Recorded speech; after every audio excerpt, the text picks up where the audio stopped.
Gonna give herself a voice, and I'm gonna give herself face too. Yay! Hi! So we're live. Hi. For DevTalk this week too. Am I hosting? Is that the question we're asking when we're going live? Am I hosting? No, usually you should hosting? ask that question before we go live. Are you sure? Now, well, I mean, yeah, it would break the trendy us not being professional on stream. That's the way we have So, today right. we're having Signal Space Lab that I might pronounce wrongly as like a really too French speaker. And we're having GP and Chris with us. So Hi. Thanks for having us. Thank you for coming on our really professional DevTalk. Yeah. Does it show that I'm still like setting up stuff right now? No, it doesn't show. Yeah, right. No. Yeah. The flashing on the glasses doesn't we don't see that at all. You're secretive. So welcome for DevTalk of the week. We're gonna talk about that really cool game. I to be fair, I'm gonna be really honest about it. I don't know anything about turn-based tactic. It is not, but but it does, I think. I do. Yeah. Okay. A lot. Oh, I like that. So I'm gonna be. Hi, Maven. All right, you guys. We didn't tell you in advance, but when people come in the chat, we just like stop everything and say hi because they're way more important than you. It should be. Less right, honesty. So I'm the official expert in turn-based strategy game in this chat. I will be acting as the main critics, and good. We could certainly use some of those. I am your man. Awesome. All right, so so did we decide who's No, we did not. the main host? We did not. All right, because I was segueing my way into Okay, cool. Chris, JP, whichever goes first, please tell us who you are and what you're doing in Signal Lab. Go ahead, JP. I'm JP. I'm the game director for Every Day We Fight at Signal Space Lab. And your favorite ice cream is? I thought you were just going to take it away there, Chris. Right. I'm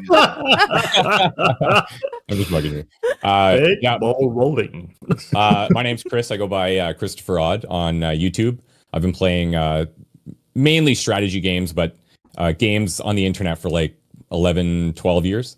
And I got involved with Signal Space Labs a couple of years back, maybe close to 3 years. And just kind of developed a relationship over time. And now I'm an executive producer on Every Day We Fight. How have you met? How'd that happen? Yeah. Oh, that's a good question, actually. So I got an email. Okay, let me actually back up a little bit. Yeah. There was there's stuff before the email that led to that. But there was a game by a local studio in Montreal called Compulsion Games. Yeah. And the game was We Happy Few. And so I got involved with them pretty early on through their game director and I guess the owner of Compulsion. And just kind of developed a friendship with him over time. And then I guess Jose, who runs Signal Space, and Guillaume, who runs Compulsion, they were chatting, and he suggested my name to these guys as, hey, you might want to talk to this guy. He's local, and he plays your type of game. And so they reached out via email and had, hey, we're local. We've got this neat idea for like a turn-based tactics game. We'd love to show you. And I was like, yeah, okay, I'll go. And I went and met them, and it was really, really early on. Like, probably shouldn't have been showing people the game early. And but there was something really unique about it that was intriguing. And so I told them, like, I want to be involved with this. Like, this is really, really cool. And so we've been working together ever since then. And that's our love story. Oh, that's a beautiful. Yeah. Yeah, because we weren't even necessarily looking for Chris to join. We were just looking for some validation on some of the game design choices, right, from an expert to say like, hey, is this going to work or is this not going to work? And and then we ended up, working together pretty closely on this for the next 3 years after that, basically. Yeah. When did you start working on Every Day We Fight? For me, I started in 2018, so it's been a long journey. We get Very that. long. We get that. Took a little bit of time. Because it started at a different studio. It started at Hot Glue Games, and then Hot Glue shut down. I started working at Signal Space Lab, and there was an opportunity basically for me to pitch a project that I had some history with, which is, you should never do this, by the way, because you'll get fired. But I decided to take a risk anyway, and then I pitched it to Jose, and he was like, I know nothing about this kind of genre, and then then when we showed Chris, and he was like, oh, this is cool. So then he kind of gave me that validation internally that I needed to push the project forward. So can't be more grateful for his involvement. He really helped us. Chris is like the seal of approval. Well, you need that early on, I think, Definitely. Before we go ahead in that Inception story, can we get like the elevator pitch of Every Day We Fight? It's not XCOM. That's actually that's perfect. That's a good elevator pitch. That's good. All right. So it's not XCOM, but there's a definite like turn-based strategy kind of vibe in what I've seen, which is kind of like XCOM, but it's not XCOM. So what's the main difference between Never Fear, Journey is here? That you should say that every time you come in, Journey. You need to say that every time. No, Otto, it's your motto. Otto, I have a request for you. Could you close and open your camera again? Because you're frozen the stream. You're the only one frozen.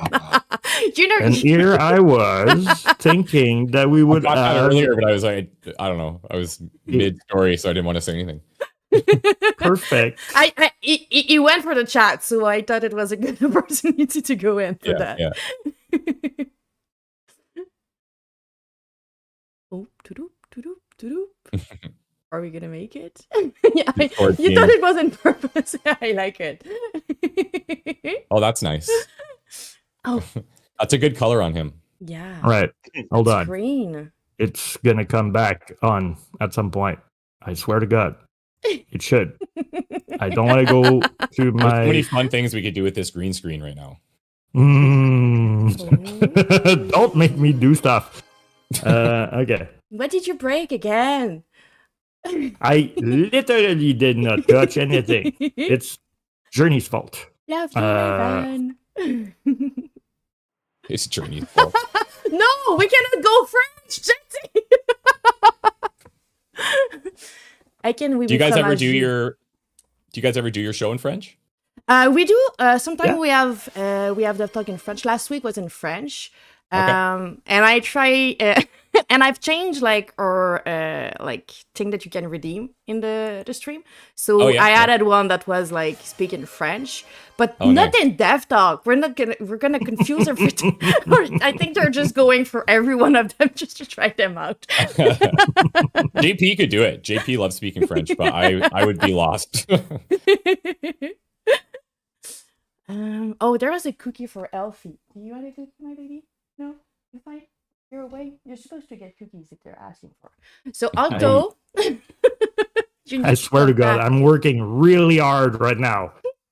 The GoPro thingy just died on you? And I restarted my computer right before the stream just to be safe. And every time. Yeah. You know what? That's why I'm gonna bring the puppy. Oh, you're back. Exactly. So, my computer hasn't been restarted since 2010. Otto's back. He's back. We're good. We lost. Are you seeing me now? Right? Yeah, we see you now. Awesome.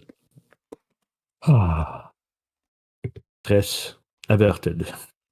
All right, up until the next time it freezes. What are you doing, Jess? Is that a burrito blanket? Yeah, it is. I want one of those. I like that. And that's a time. That's a burrito dog. Oh. There you go. He's cute. What's now? Elfie, like the dog in the game Spiral, actually. Oh, cool. Okay. And she had her cookie. So now, can I get my place back, please? Thank you. Yes, thank you. Please? For another cookie?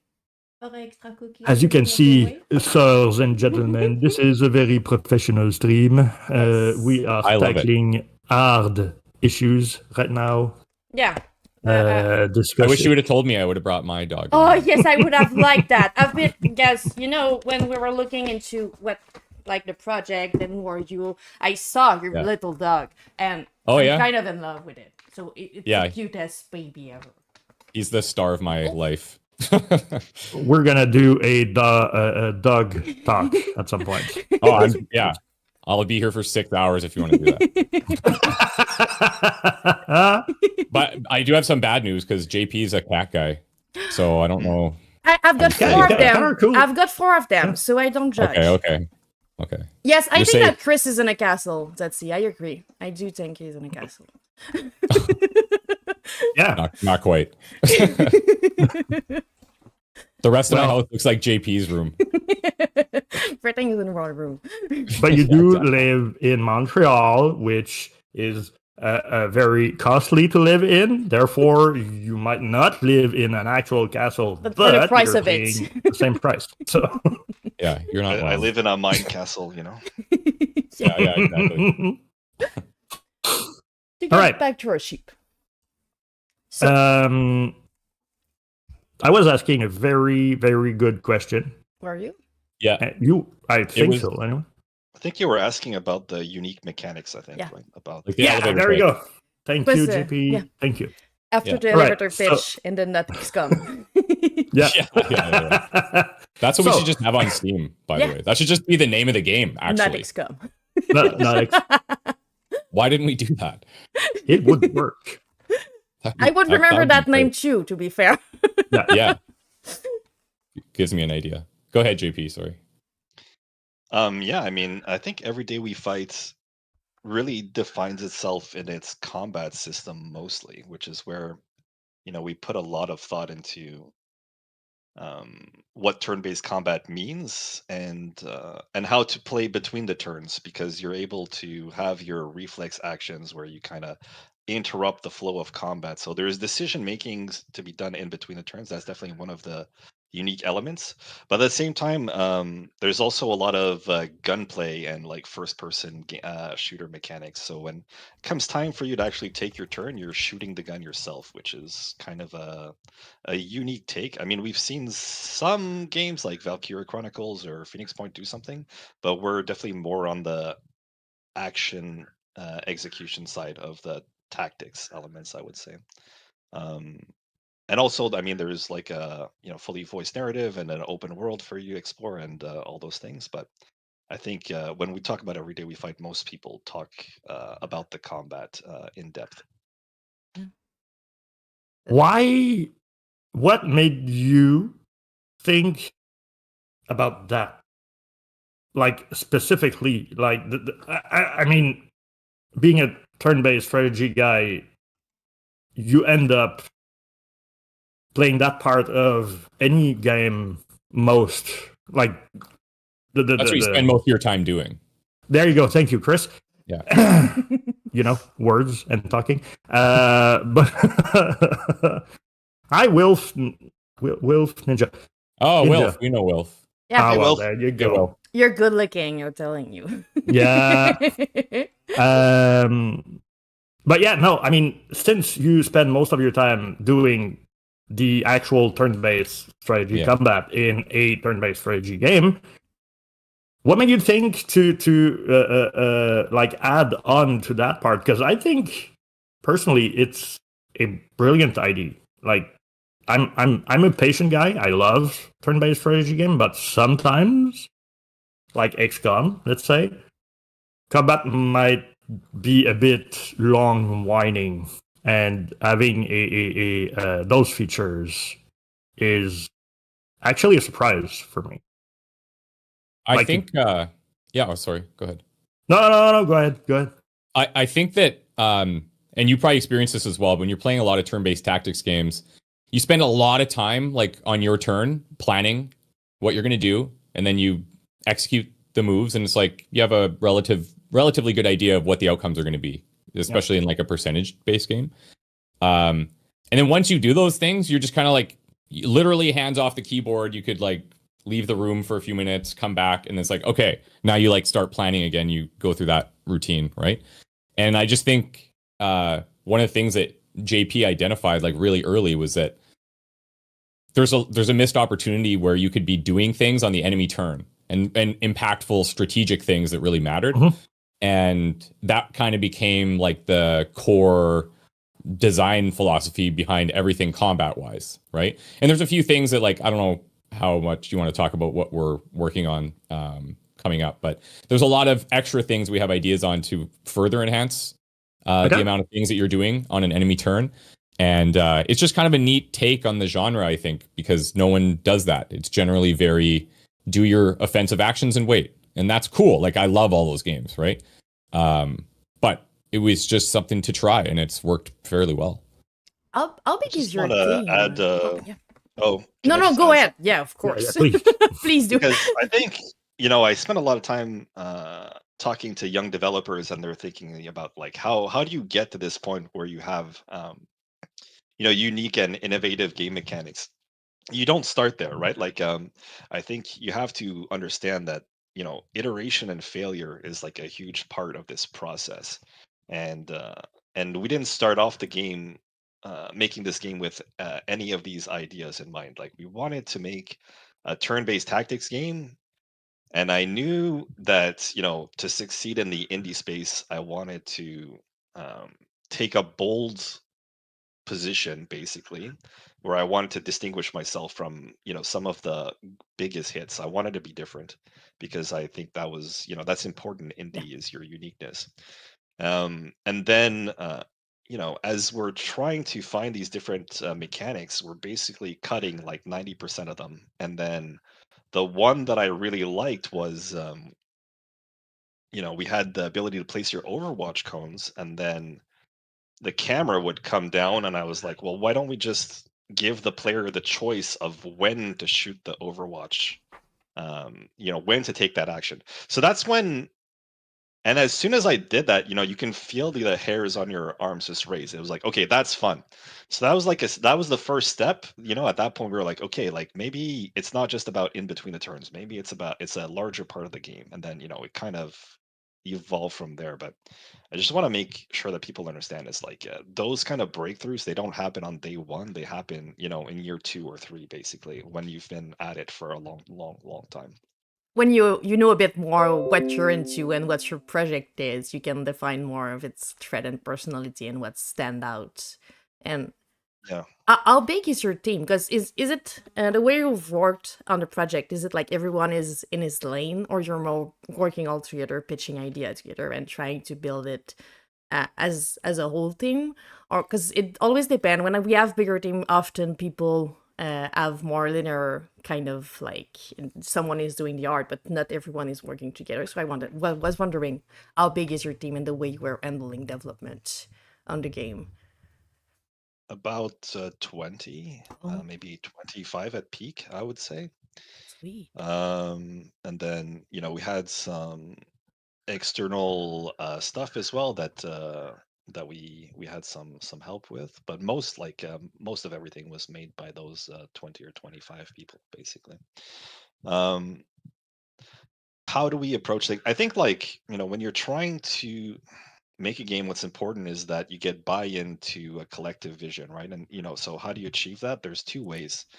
Either you take kind of a authoritarian approach where you have a strong vision from the top, and authoritarian doesn't mean a bad thing. It just means that your director has like a very clear vision of what they want. Usually there's a big game doc and it doesn't move and you cannot it's not flexible. It's that, and someone is holding. They say no to everything. Yeah. But that's not me at all. Basically, I think we're looking to a more collaborative approach to achieve that cohesive vision, where we try to encourage ideas from everybody on the team to bring in, and then ultimately the leadership's role is to kind of curate the best ideas that are coming up from bottom, and then package them together into something that has some cohesion and feels like a unique thing, not just like a collection of things, if that makes sense. Yeah. I think it's a big power from indie team that are able to be more flexible and to be open to anyone's idea. That no idea is bad in itself, but maybe they don't work. But yeah, I like it. There definitely are some bad ideas. Yeah, I've pitched many of them. there is bad idea in some context, but at large, I don't think anyone should be restraining themselves of pitching idea because they think they're a bad idea. So then, but I'm pitching bad idea too. I know. Yeah. I get what you're saying. I do it all the time. Was there and that's I don't know a lot about early access, but I know that nowadays it's something that's really hard, but because people are being really harsh towards game, it's the full game when it's early access. What was the decision behind going early access for the game? I mean, couldn't finance the full game, so we need to to find alternative mechanisms. That's always a good reason. I think but at the same time too, I think the games that I play and the games that are in my Steam library, a lot of them did go through that early access period. Yeah. Oh, it's not a judgment towards it. I just know that nowadays the player are really more harsh than they were in the past, I think. As they should be. That harshness is good. Yeah. Cool. That harshness leads to the quality that you'll get eventually. Because I think it's I'm really not afraid of criticism. I think it's the best thing. When people tell me that my stuff stinks, because then I have a goal and an objective, and and I know a direction for what I want to do, right? So, and you really get that a lot in the early access phase, and people are really brutal, but I love it. I mean, that's for me, that's critical part of the process. I am truly impressed. I am a really sensible human being. When we released the game, I was a baby. I was like, I don't want to know anyone who's being mean toward my baby is out in the world. From now, I'm gonna step back, and I'm gonna come back. So, props to your tough skin. I don't think I would be able to go for a early release. But our genres are very different as well. Because I was looking at Spiral, and I think great game. But you know, like we couldn't be more different Yes. if we tried. Like, oh my god, you know, it's well. Let's be honest. There is one part of Spiral that is like a D&D, but kind of there is a turn-based strategy portion in that game.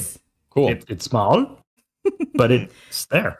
But that's what I like, because you have a game that is so different, but the process towards it kind of feel similar to it. But at the end of the day, you're going for early access, and you have a tough skin too on early access, and it's so since we're talking about like that business side of it, early access did it mainly because money, right? Yeah. Why? What made you go that way instead, or maybe you did, but I don't know. Instead of going for a Kickstarter or like crowdsourcing kind of stuff. Well, Kickstarter.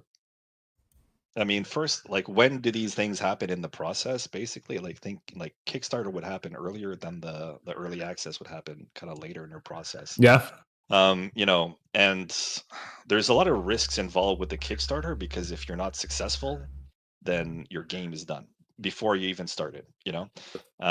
Kickstarter has a lot of unique challenges because you need to bring an audience with you to have a successful Kickstarter.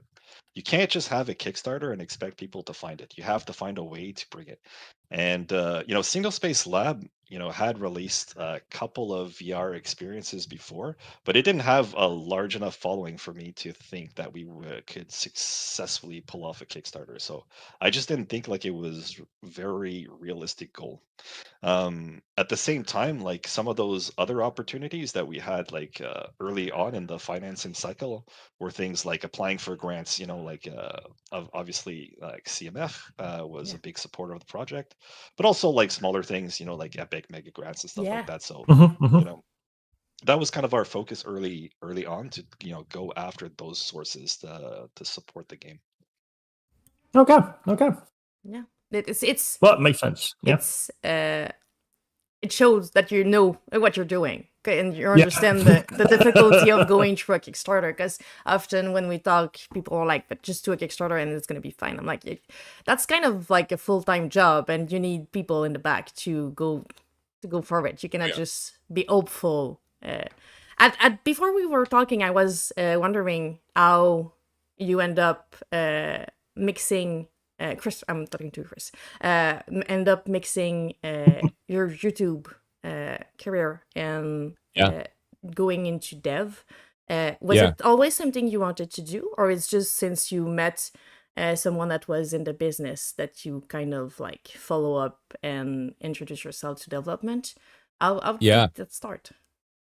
Well, so for me, there's always the romantic ideas of creating a game where you're like, oh, it'd be cool to like have an idea, build a team, execute the game, and like, cool, like put it out into the world like art, right?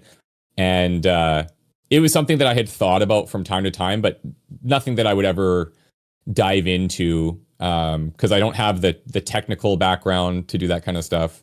And then, you know, there's a lot of self-doubt, I think, when you're creating a game. Is like, well, is this idea even good? So it's like, it's a huge leap, right? And so anyways, when I got invited to Signal Space, it was just a cool opportunity with a group of people that I felt like really knew what they were doing and were really passionate about what they were doing.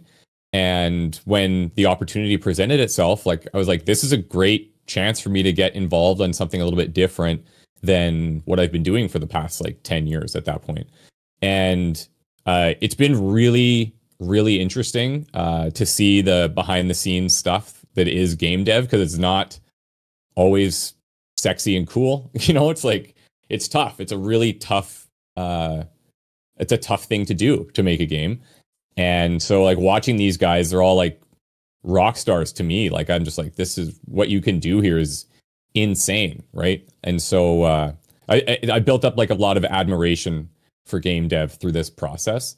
And yeah, it's been a kind of a different little twist in my career, but I love it. And it's it's been amazing. It's led to other like opportunities for consulting and all sorts of stuff too. Like it's really something I enjoy doing, and I think I won't speak for JP, but I feel like I can help certain games understand their audience a little bit better, if that makes sense. Yeah. Yeah, and it is so important too. It's like a main part of the marketing campaign of your game. So, but since we're talking about like the how did you end up doing that, we didn't like ask you, JP.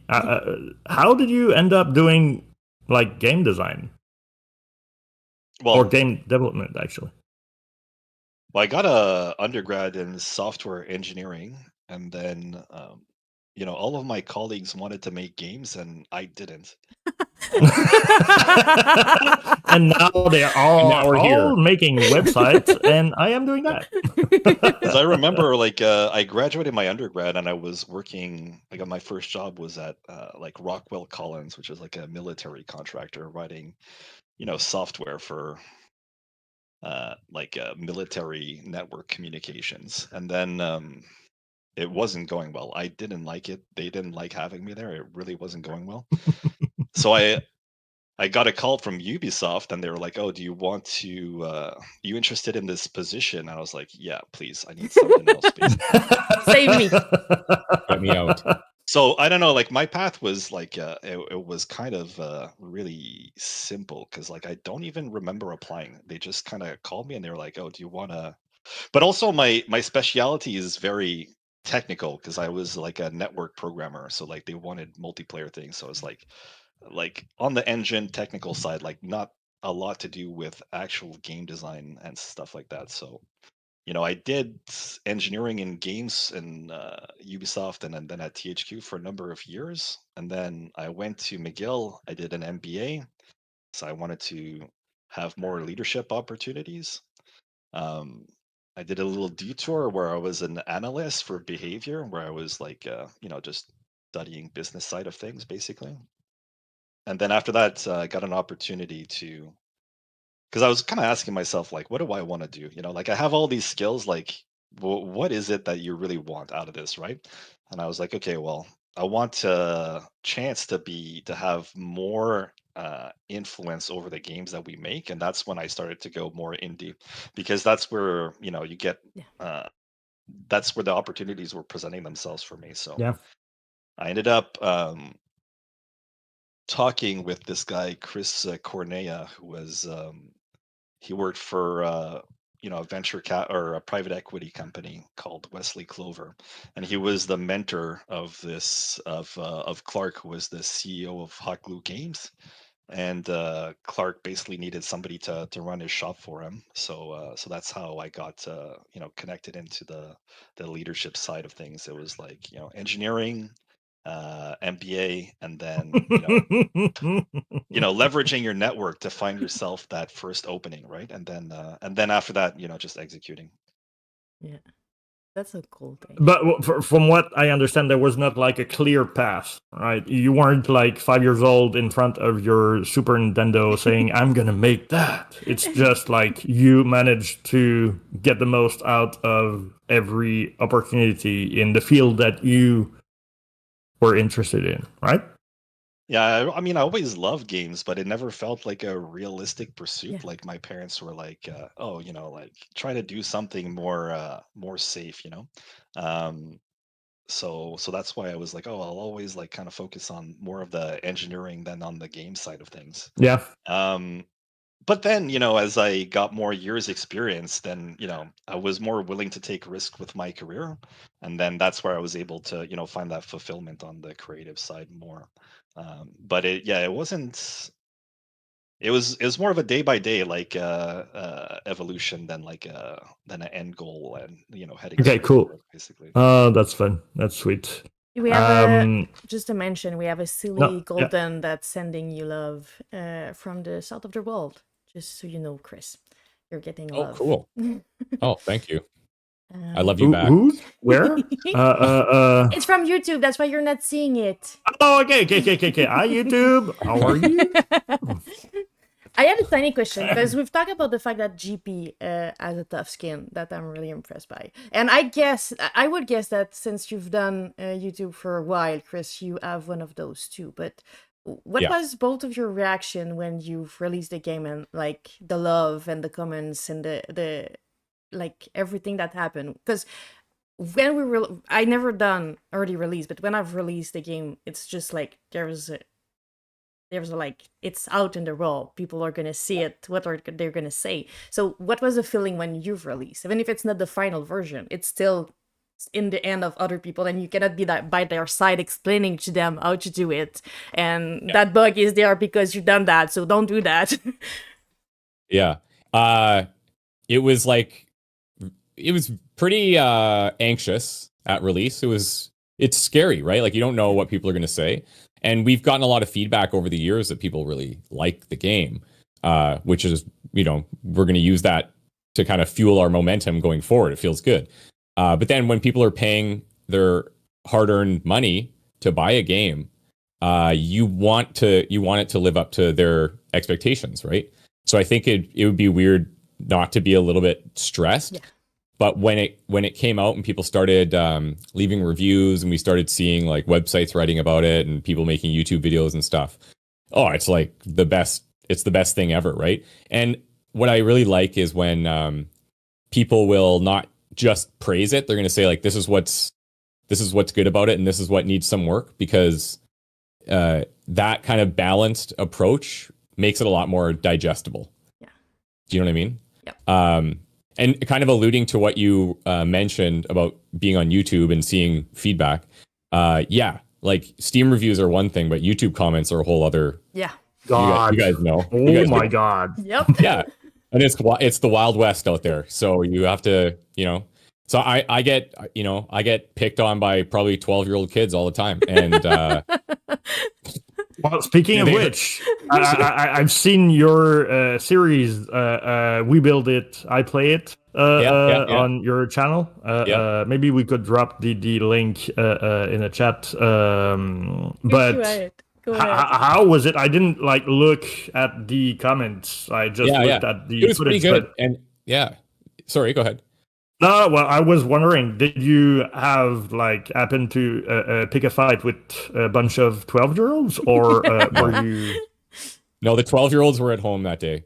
No, it's the YouTube comments were overall extremely positive, and super detailed, and it didn't surprise me. Like I know people that watch my channel, they're into tactics games because that's what I play.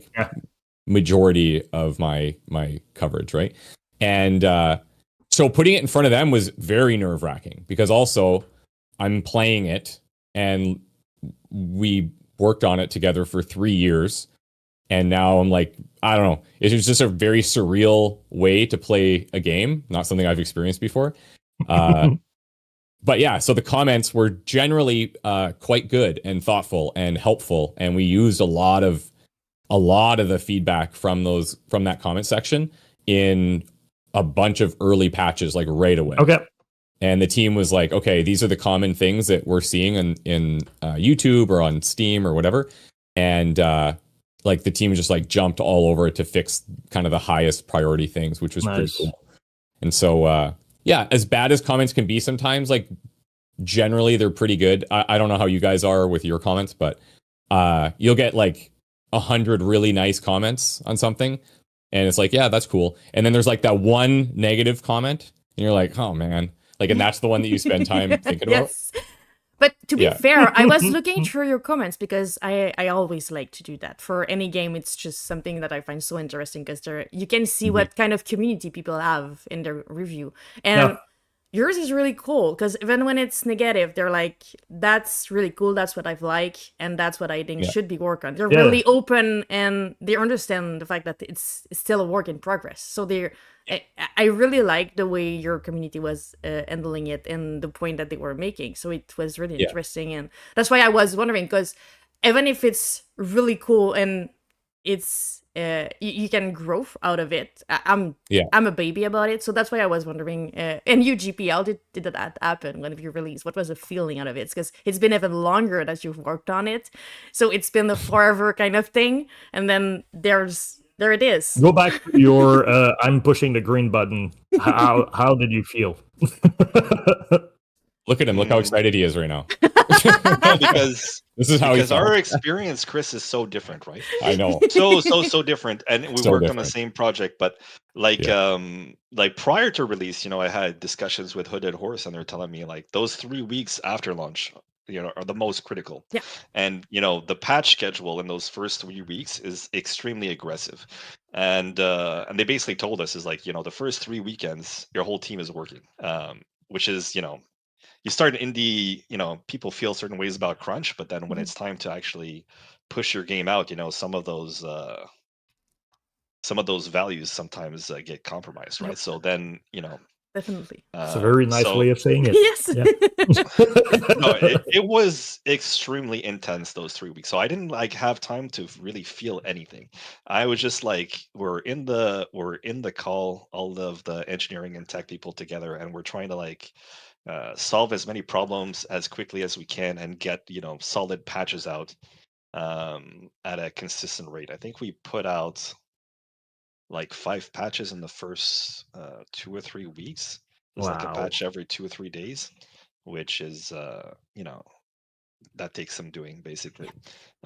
So yeah, I mean, for me it was very different. No sleep, working crazy hours, extreme pressure. And then trying to put out builds every time, and then seeing is okay, that what impact would this have on how the game is released? Are we achieving our goals and stuff like that? So yeah, like I said, very, very, very different experience. On the technical side of it, right? I'm pretty sure that there was a good bunch of work that was done before you pushed the early release button, but how much of the feedback that you got in the first few days was complete surprise? As in, a lot of it. I was sure that it was working or something like that, right? I have all these reports from our QA partner that are all green, everything good, for the weeks leading up to launch. And then on day one, there's issues with very specific things. If I save and I load this in this part of the mission flow, basically, and then I walk over there, then the level streaming's not working. So if you quit the game and then you restart it, you walk around and then the streets aren't there, so you can't play anymore. And that was a surprise. And that's a massive one, right? Because you're completely bricking people's games, right? And so those are the kinds of problems we're trying to solve in those first few days. It's okay, how do we make sure that you can play the game when you save and load all the time, And it's not the sexy part of game development, but I'll tell you, if you get that wrong, those negative reviews come in real fast. Yes. And that I think that's something that people need to understand. It's those kind of technical problems will do more harm to your game than any of the good things that you can put together will do on the other side. PC players are very sensitive to specific type of issues, and they have expectations which are reasonable and and should be met, but when they're not, they'll let you know. So that's what my focus was in those first few weeks, basically.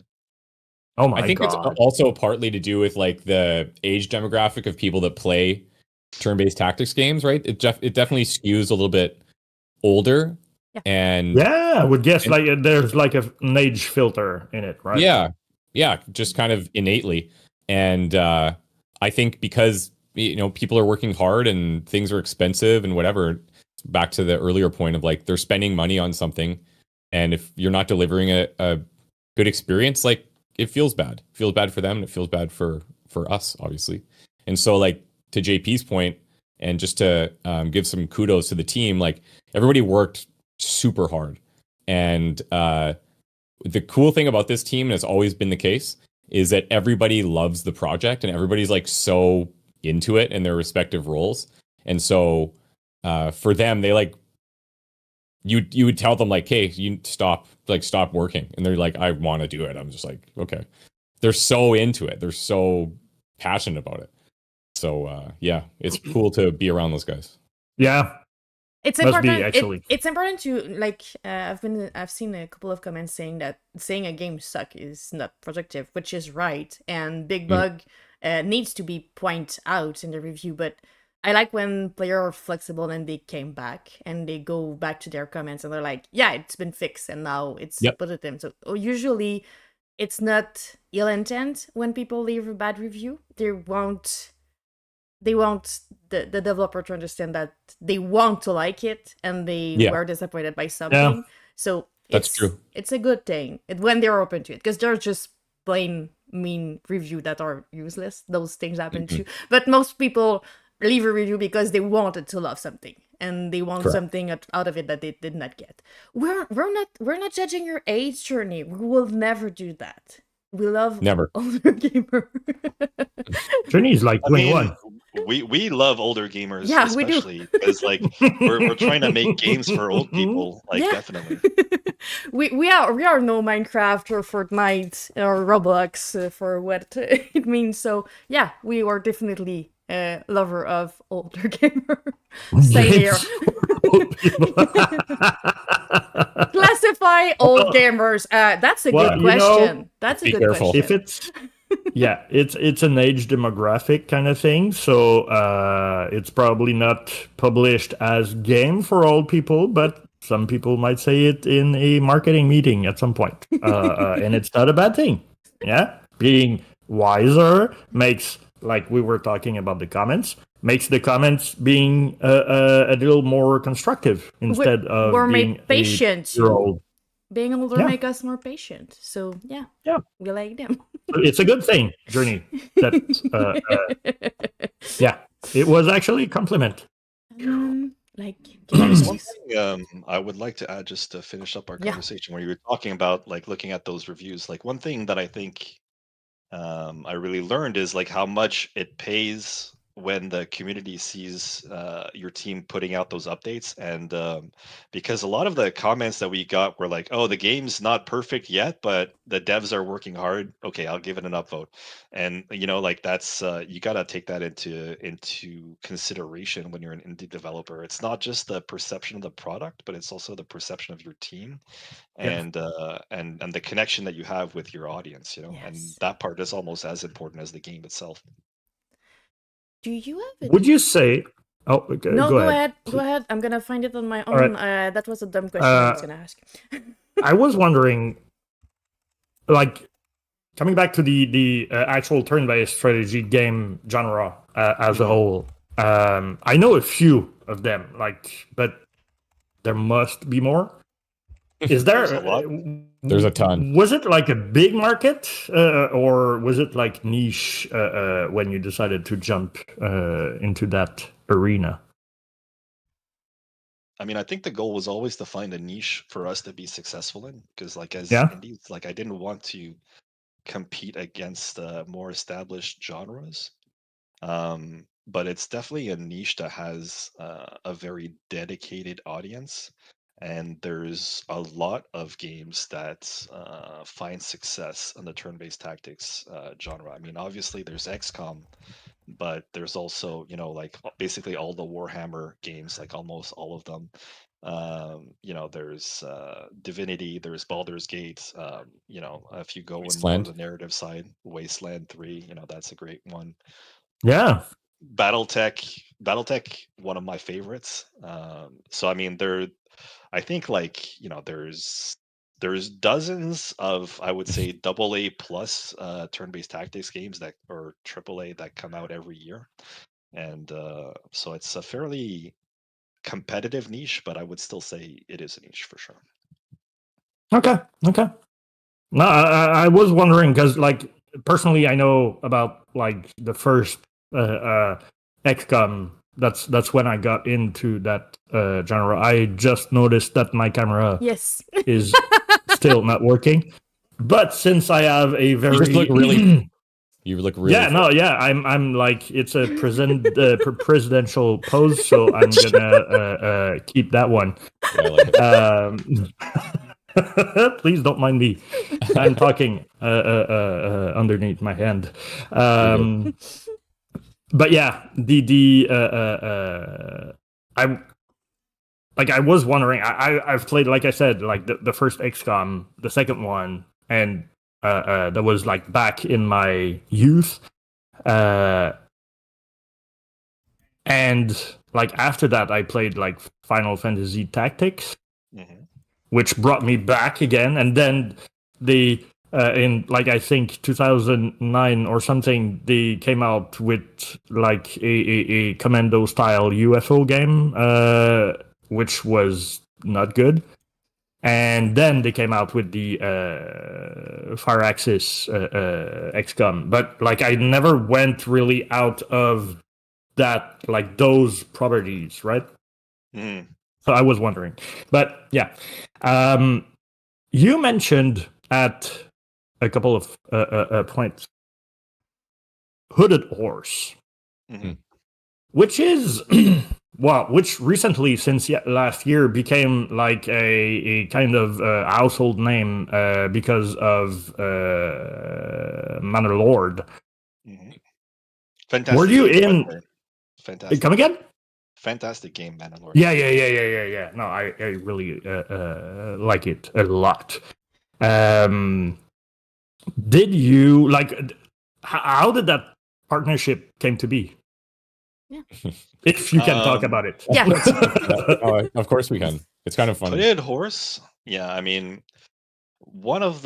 I was aware of them and I wanted to get on their radar. That was definitely one of the publishers that, I wanted to contact. One of the events that they manage is Tacticon, which is like a Steam event that just finished recently. Yeah. So, we wanted to get into Tacticon, so we contacted them and something I think like there was some mistake with our form or something, so I was really upset with our marketing director basically. So then I insisted that we find some other method basically to contact them. And by then, like, you have to understand that like by then, every day we fight, we'd been pitching to publishers for like a year and a half or something, like, like at the different stages and getting rejections. Or interest that but didn't kind of align with how we wanted to partner. But then when I finally did send that email off to Hooded Horse and we were like, okay, here's the game basically, they just replied to us and said, I think he's like the CEO of Hooded Horse, Tim, said something along the lines of like, this is the most exciting email I have gotten in my inbox in a long time. That must have felt amazing. So that was like just before Gamescom, and then we went to Gamescom, but at that point they were like, yeah, we just kind of want to meet you just as a format, not a formality, but just like the last step basically before we shake hands. And we went to Chris and we went to Gamescom, and then we met with a couple publishers. But Hooded Horse was the one that we really wanted to work with, and we met with their marketing director Abhishek over there, and we kicked it. Like we got along great with them from the beginning. Yeah. Like it was really easy, easy. And I think it's just because like they're not a typical publisher, and I think a lot of the way they structure their internal stuff is different, and especially with how they work with YouTubers, because they have a lot of YouTubers that work internally at Hooded Horse, like their marketing director, their director of player of experience. They all have their own channels, that are very successful. So they have a very I'd say player first kind of view on game development, which isn't like something that's as common as you think it would be on the publishing side. So yeah, I don't know. Like it was. People want to hear like that it's this great struggle, but I think it's like when your game is ready, finding the publisher was like incredibly easy. The problem was that for 18 months we weren't ready, and then when we finally were, it just happened kind of instantly. And I think too, what's interesting about the story with Hooded Horse, at Gamescom we were talking earlier about how business oriented our visit was. We're like pitching the game like 8 or 9 times a day to different publishers behind closed doors. And we've got like some presentation rooms and things like that. And that's great and that's fine. But when we went to meet with Hooded Horse just to kind of show them the game hands on. We couldn't find a room. We were in a packed hotel. It's like chaos everywhere. And we just found like a little couch / bench in a corner somewhere and like stole an outlet and plugged everything in. And like, I feel like even at one point somebody was like holding the screen up because it was gonna like fall down or something. So like, it was just like a cool vibe that they were open to just meeting like that and being super casual. And you know, he mentioned how close they are with YouTubers. Like Abhishek runs a channel called Party Elite. It's a popular strategy channel. And then the other, the director of player experience, I believe, is runs Mandalorian. So these are guys that like they know their games, they know their genre, and they bring a lot of value to the Hooded Horse team. And so it was cool, like as a YouTuber, being involved with these guys, and then meeting a publisher that is so, you know, values that. I think that was just such a good pairing for everybody involved. So yeah, they were like at the top of they were like kind of our dream publisher when we were talking. Yeah. You know what I mean? Like that was the one that we're like, oh, if we could get with Hooded Horse, like that would be the best. And there's some other options in there. Yeah, and we did it, and it's very cool to work with them. It has been the best. Which it helped us immensely. Yeah. From your point of view, would you both say that like it's the kind of publisher that thinks outside of the usual box that you find yourself in with a publisher? I think mainly over the past couple of years, they've started diversifying their interest in specific games a lot more. And I think that's done wonders for them. Okay. Sorry, JP. I think I'm going to cut you off. You know, like I think they're kind of ahead of a lot of other publishers in their understanding of the PC gaming market specifically. Yeah. How the Steam platform works, how and the different marketing avenues that you have for, you know, finding your audience on Steam. So like they just really understand how to leverage that side of things, you know, very, very well. And it's highly technical. And you need a lot of experience. You need a lot of data to be able to execute, you know, efficiently on that front. Mm-hmm. But you know, I appreciate that expertise because that's helped us immensely.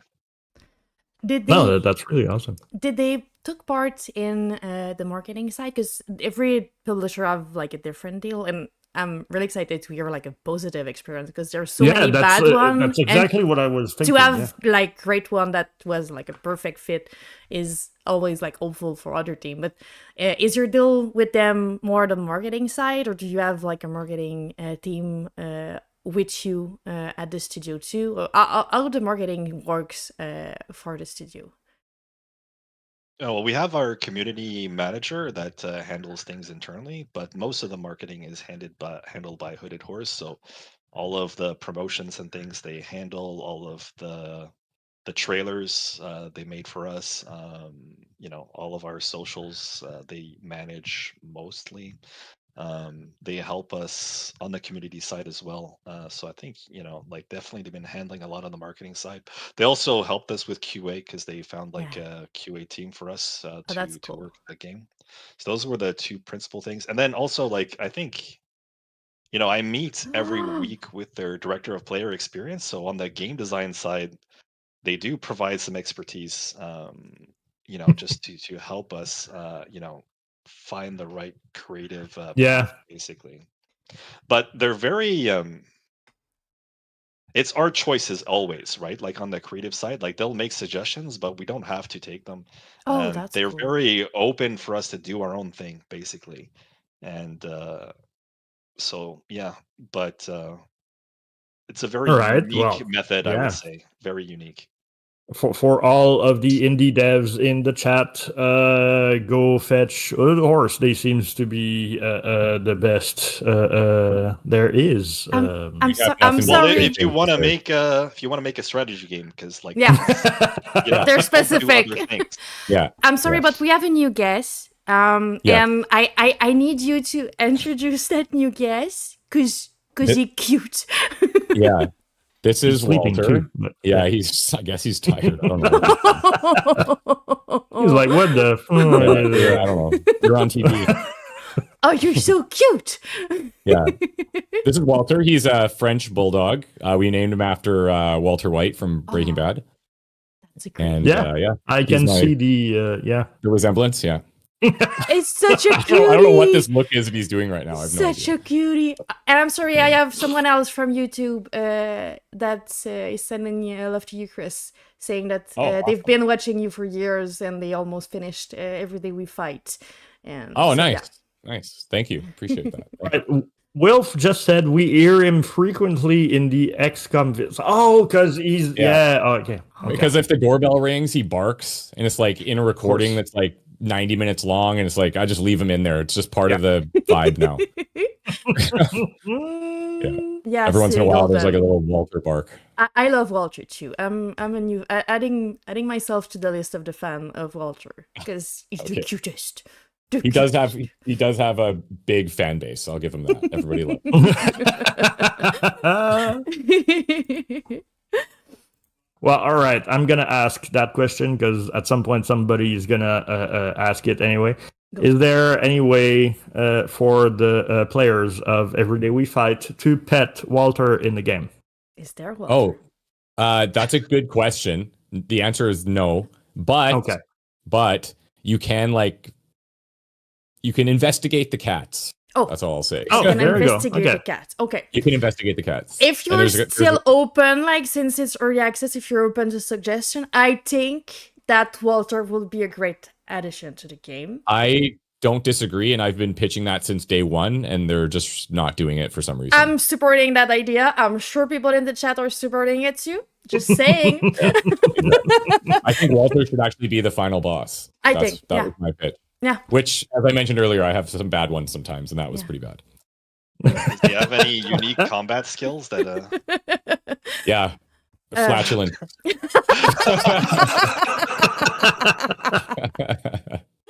There's people intrigued by investigate the cat. That's Okay. Yeah. There's a little Easter egg in there for another YouTuber that really helped us out early on. Cool. His name is Splattercat Gaming. Yeah. Talking about that, since I was asking question about marketing, and you're kind of you have a big space on the internet.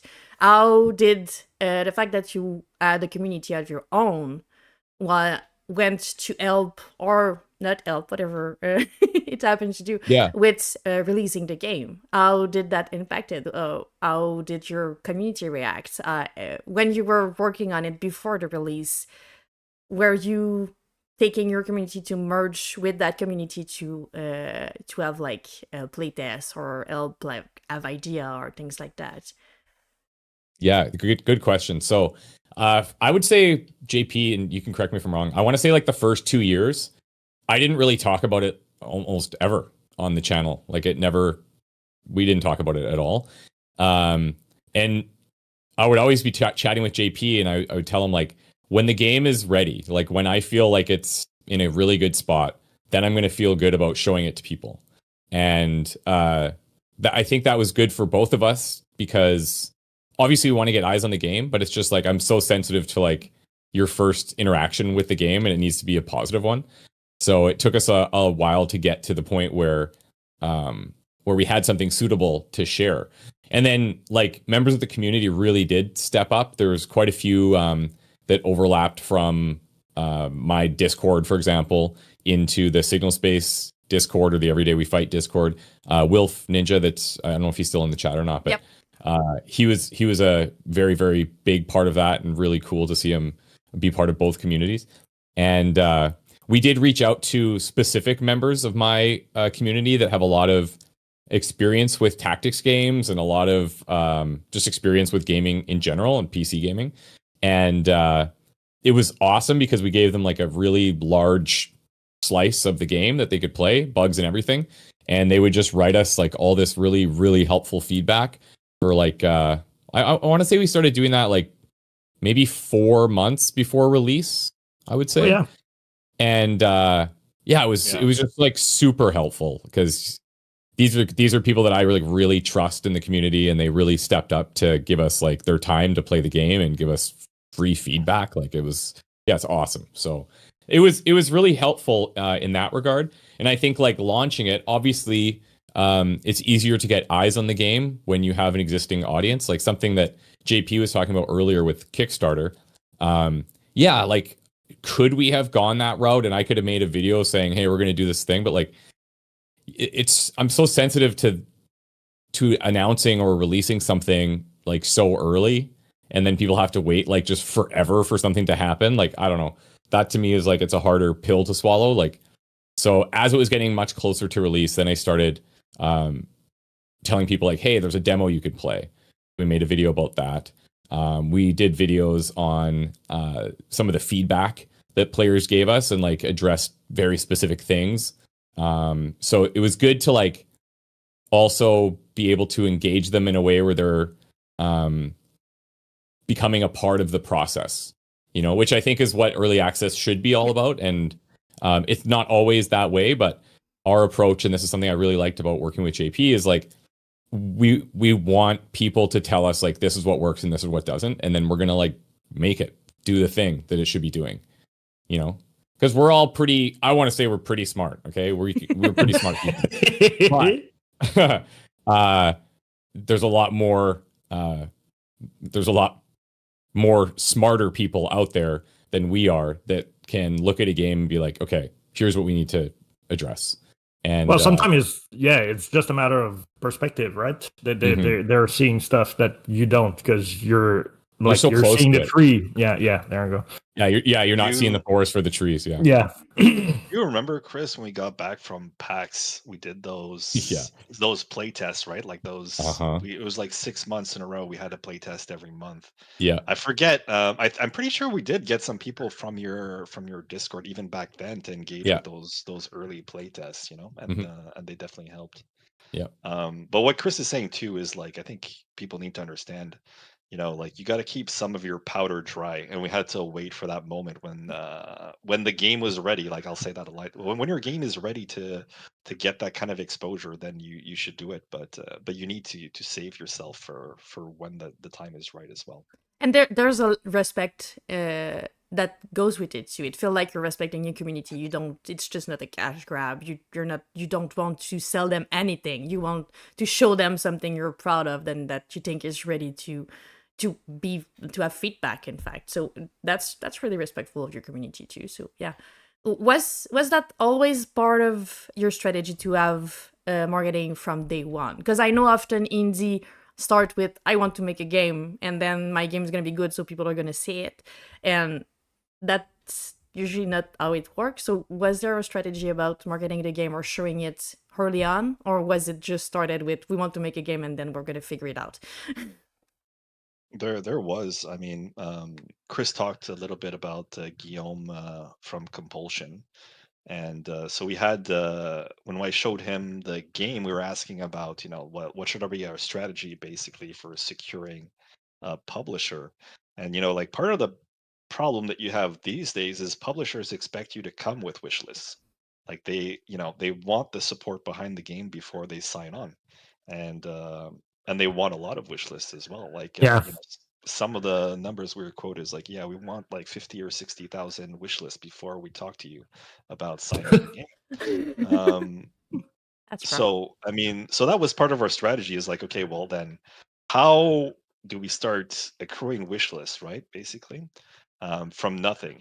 And that's always a bit of a challenge. So that was, we went to PAX, we had the demo, we had people play the build, and then we had them sign up for the playtest, which would happen, a month after, basically. And we wanted to get like the first 500 people to sign up for the playtest. That was kind of our goal for PAX, is to like, we want to, talk to people and publishers and everything, but mostly what we wanted is we want 500 people to play the playtest to be the beginning of our wish list journey, basically. And then we did, one each month after that, and then eventually we between PAX East and Gamescom, we had like enough that we could have some conversations, but not enough that we just like open the door instantly. Just enough that people still wouldn't listen to us at that point. They would barely listen, basically. Barely listen. Yeah. We tried. We did try.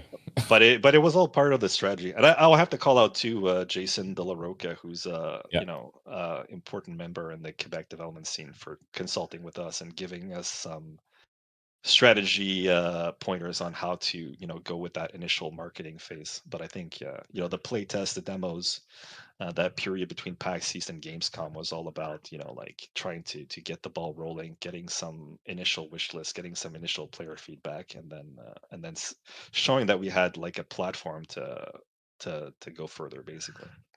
How was it that first like time that you've encountered like people in real life playing your game? Because you were talking about the fact that PAX was your first experience showing the game and letting it in others' hand. So how was it? How was that first time? PAX was like insane for all of the wrong reasons. There was I don't know how many computers we had, maybe 5, 6. And okay, so that wasn't like a big booth kind of.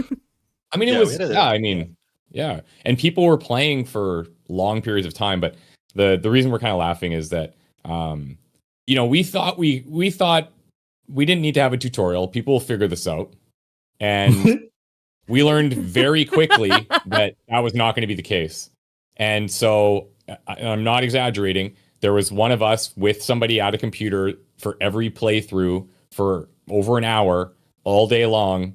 And by the end of PAX, like none of us could talk. We were all like, nothing was coming out anymore. And it was really cool though. Like, I mean, it was so cool watching people actually play it. And like a side little tangent here, one of the best players, who just like got it right away and was like just absolutely destroying the game. Like we're like, what is happening? How do you know what you're doing? He's an 8-year-old kid. And his dad was there watching him play the game, and he just got it. And we're like, wow. And then like you'll have other people that are like, how do you shoot the gun? It says like in the middle of the screen, like click this button to shoot. It's like, which I do that all the time, by the way. I think I'm allowed to say that because I miss so many of the obvious things in games. But it was a very, very cool and rewarding and tiring and exciting experience overall. All right, I'm going to ask you personal questions to you both. Speaking of PAX, did you feel any kind of like there's a word for it that I keep forgetting, but like the postpartum of PAX, like when you when it's over, when you like are all packed up, hangover. Yeah. How was it for you? It was tiring. I'm on that team. It was over. I was so relieved that it was over.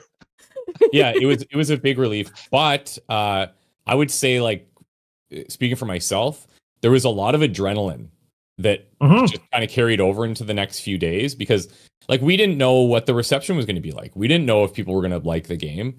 And, like, fact of the matter is like there were people playing constantly the entire time. Computers were never empty. And multiple people would come back and wait in line for like 3 hours to play because like we let people play as long as they wanted. And so some people were on the computer for like over an hour. And it was really, really cool to see that. And then, it was, I just loved the experience. Like thinking about it, I was like, that was such a fun time. It was crazy, but it was fun. You remember that breakfast we had before the first day? Yeah. And Jose turns to me and he says, what if nobody shows up at the booth? We all have that. We set up the booth the night before. It took us like 4 hours. Everyone's like exhausted. And we're sitting down for breakfast like right before we're going to go and show the game for the first time. And Jose, this is just kind of his personality. But yeah, he goes, he's like, guys, what if nobody shows up? How would you feel? And JP's face, just like, I don't think I've ever seen him go more pale than he is currently. And like, all the color of his face just like went away. And I was like, oh my God. Wait, what? That's an option? It could happen. No, I didn't envision it. Yeah, exactly. No, it's So just that feeling kind of stayed with us for a little bit, but then as soon as the doors opened, people lined up, and then there was a line like basically the whole event. So we were. That's great. Yeah. That must be so rewarding. It was. That was to me. That's to me when I got the most excited about the game, because up until that point, it was very much like, well, like I think it's good. JP thinks it's good. Everybody on the team thinks it's good, but like we're pretty biased. And what the hell do we know, right? Yeah. The first moment where you notice that you're not making that game, and I say that every time, but there's a moment where you realize that you're not making a game for yourself. There's other people lining up for it, and it's a big moment. And that was the moment for sure. Yeah, the first time no, go ahead, GP. I would just say, like, when you go to PAX and you set up your booth, like, I don't know if you remember, Chris, but like all those other games next to us were so like polished and complete looking. Oh yeah. And it would show up with every game you fight. And like I'll be generous here. It's like a janky prototype, that we're putting on the floor. And we're sitting next to finished products, and people are still lining up. So I mean, that's definitely validating, Yeah. Oh, that's really awesome. Yeah. I remember because like the first time I did PAX was with Spiral, and it was before I was officially part of the team. I was just like helping and mainly driving. And I think like the first time that someone came out of the booth crying, I was like, okay. There's something there that I didn't see, because I'm not a narrative game player. So yeah. I haven't played it, but I was looking at it earlier, and it looks very like I'm gonna cry. You know what I mean? Like that's the vibe. Am I gonna cry if I play it? Yeah, I would say I'm gonna go for the defense of Spiral, because the subject itself is really heavy. Yes, it is. Yeah. So the game is not trying to make anything really overly dramatic, but if you know someone or you're interested in a bit how it goes, it's gonna touch you because you can relate to the character, and it's a hopeful, melancholic sadness, I'd say. I'm a crybaby, so I'm crying every time I watch someone finish the game, but most of the game is lighter than the subject. It's just that slowly you're gonna go through that more loneliness, I guess. So yeah, it's a sad game. It is. I'm not gonna say it's not. It is, but it's not gonna make cry everyone. So okay, fair. Yeah, it looks really cool. Thank you. Did one of you two write it, or was involved with crafting the narrative? I've worked at the beginning because we had multiple authors before we had, or like the one that did the writing, which is Nicole. Props to you. But before that, me and the creative director, which is my brother. We were working on the timeline and the concept of the feeling that we wanted to create out of it, but we did not write anything. It was just like the frame of it that we worked out, because it was based like on our grandmother, so we knew a bit what we wanted to look forward into it. But no, we didn't write any.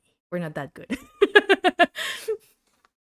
I don't know if you're familiar with the other games that Signal Space Lab has done, but we did do like a VR experience that's called Afterlife, and it's actually got some similar themes, I think, because it's also a very heavy narrative subject matter, where basically you're experiencing this narrative of a family that's lost a child, basically. Oh my. Yeah, and then it's an interactive narrative, so depending on the choices you make, you get to follow different family members and see their perspective. But I just thought that was so interesting when I was watching your game. I'm like, oh wow, it's like they're making something really interesting, has a lot of artful merit, but also I saw a lot of parallels with some of the other works that Signal Space had done before we started to be strategy developers. We had more of that narrative side to it. Do you mind if I share the link in the chat if people want to take a look at it? Yeah, go ahead. Afterlife. Wilf said, "Don't forget Human Within." And Human Within is our most recent one as well, which is also an interesting narrative. I think it's still heavy, but it's not quite as heavy as Afterlife. It has more of kind of a It thriller. must be something to have like a deep subject within a VR game. Yeah. Like I'm a VR game guy. I've got a couple of headsets at home. I play way less than I used to, but the like the main attraction of it is being inside the said game, right? You're playing the character that you're playing. It's the most immersive medium by far. Yeah. And it opens up new avenues, I think, for when you want to connect with people and for when you want to tell stories. It's very unique. I think the biggest issue with VR is accessibility, like getting someone into it for the first time. It can be a bit daunting, right? The headsets are getting so much better, but even still, like that experience in VR it's disorienting your first time. Yes. And so you got to be somebody really that wants that experience to like spend the time and the money to like get into it. But it is like, it's obviously, this is a very obvious statement, but it's so immersive that it's like, you know, you have a cool VR experience, something like Half-Life Alyx, for example. Yeah. I will never forget that. I will never forget that ever. And I play a lot of games, but that game I will never forget because of the way that you were just in it. And it was really, really special. The amount of detail that Valve put into Half-Life Alyx made me realize what VR game could be, right? Yeah. It's it was during the pandemic. I was teaching, and like all the schools were closed at that point, and I was wondering how, because like I still needed to push the content of my courses, and I was like, I don't want to do like all of the other teachers that like stand in front of their camera. So I went into the VR world of Half-Life Alyx to all the big surprises of the teenagers that were looking at me. They were like, "What the hell?" Yeah, that's cool. And just because, like in the first very level, you could write up on the board, the glass. Yeah, I think I picked it up on YouTube or something. But I was like, "Hey, my God, that's like actually writing." Like before that point, when you were using a marker on something, it was like janky and but like in Alyx, it was perfect. So I said, "Well, there's my whiteboard." So yeah, there's like alien in the background or whatever. But yeah, no, it's going to be interesting. Yeah. I would have loved to be your student. People loved it. There was like a segment at the end of every courses where I blew up stuff and shoot stuff. So yeah. Yeah. What class are we talking here? What subject are you teaching? It was video editing. Okay, that makes more sense. I was like, what do you mean we're blowing stuff up every class? I thought maybe chemistry. I was like, okay.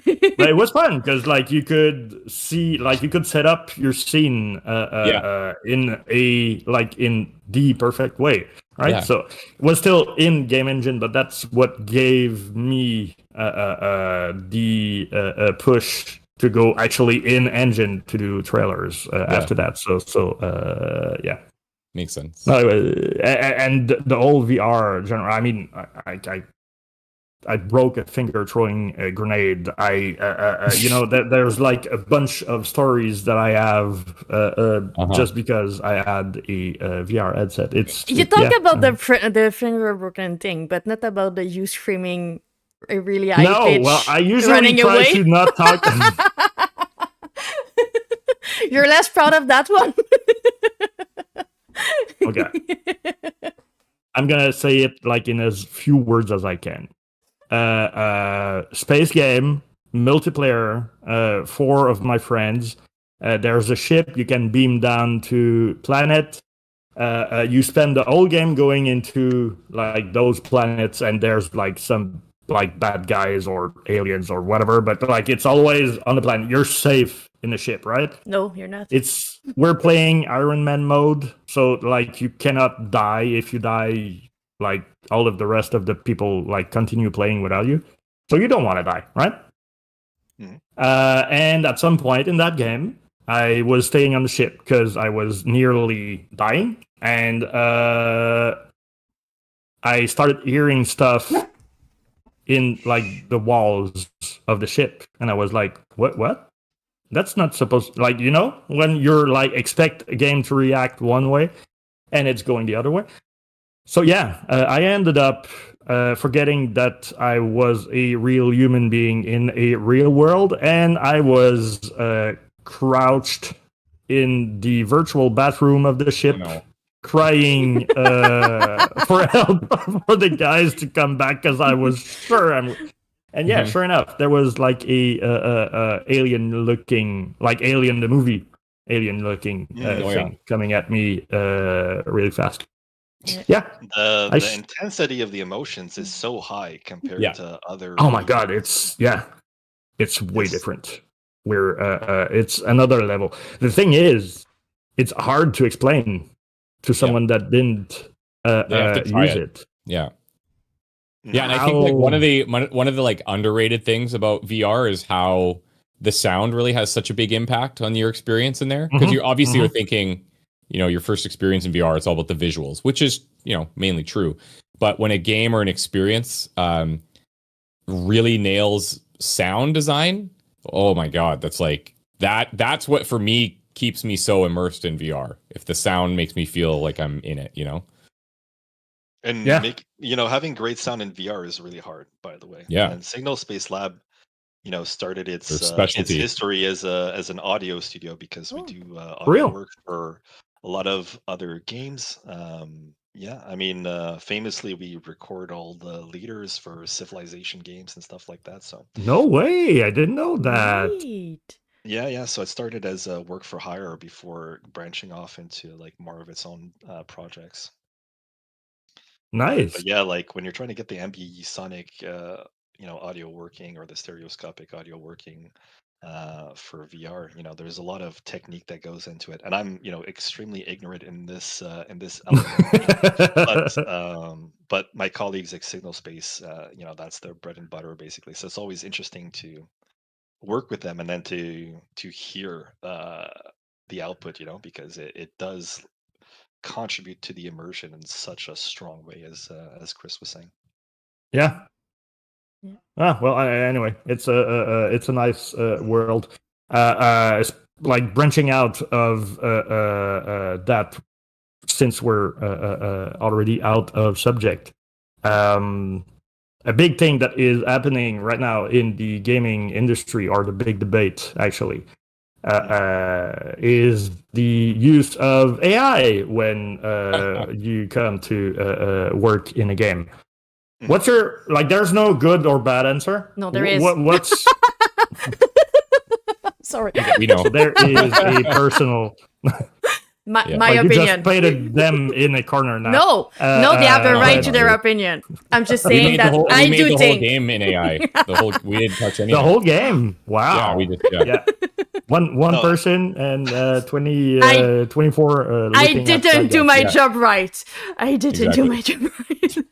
No, but actually I was I messaged Chris before this, and I said, I went into Gemini and I put in as a prompt, I said, compare the critical merits of Every Day We Fight by Signal Space Lab and Spiral by Folklore Games to see how it would compare our games, and it did like invent some things for Every Day We Fight that don't exist in the game, but overall I think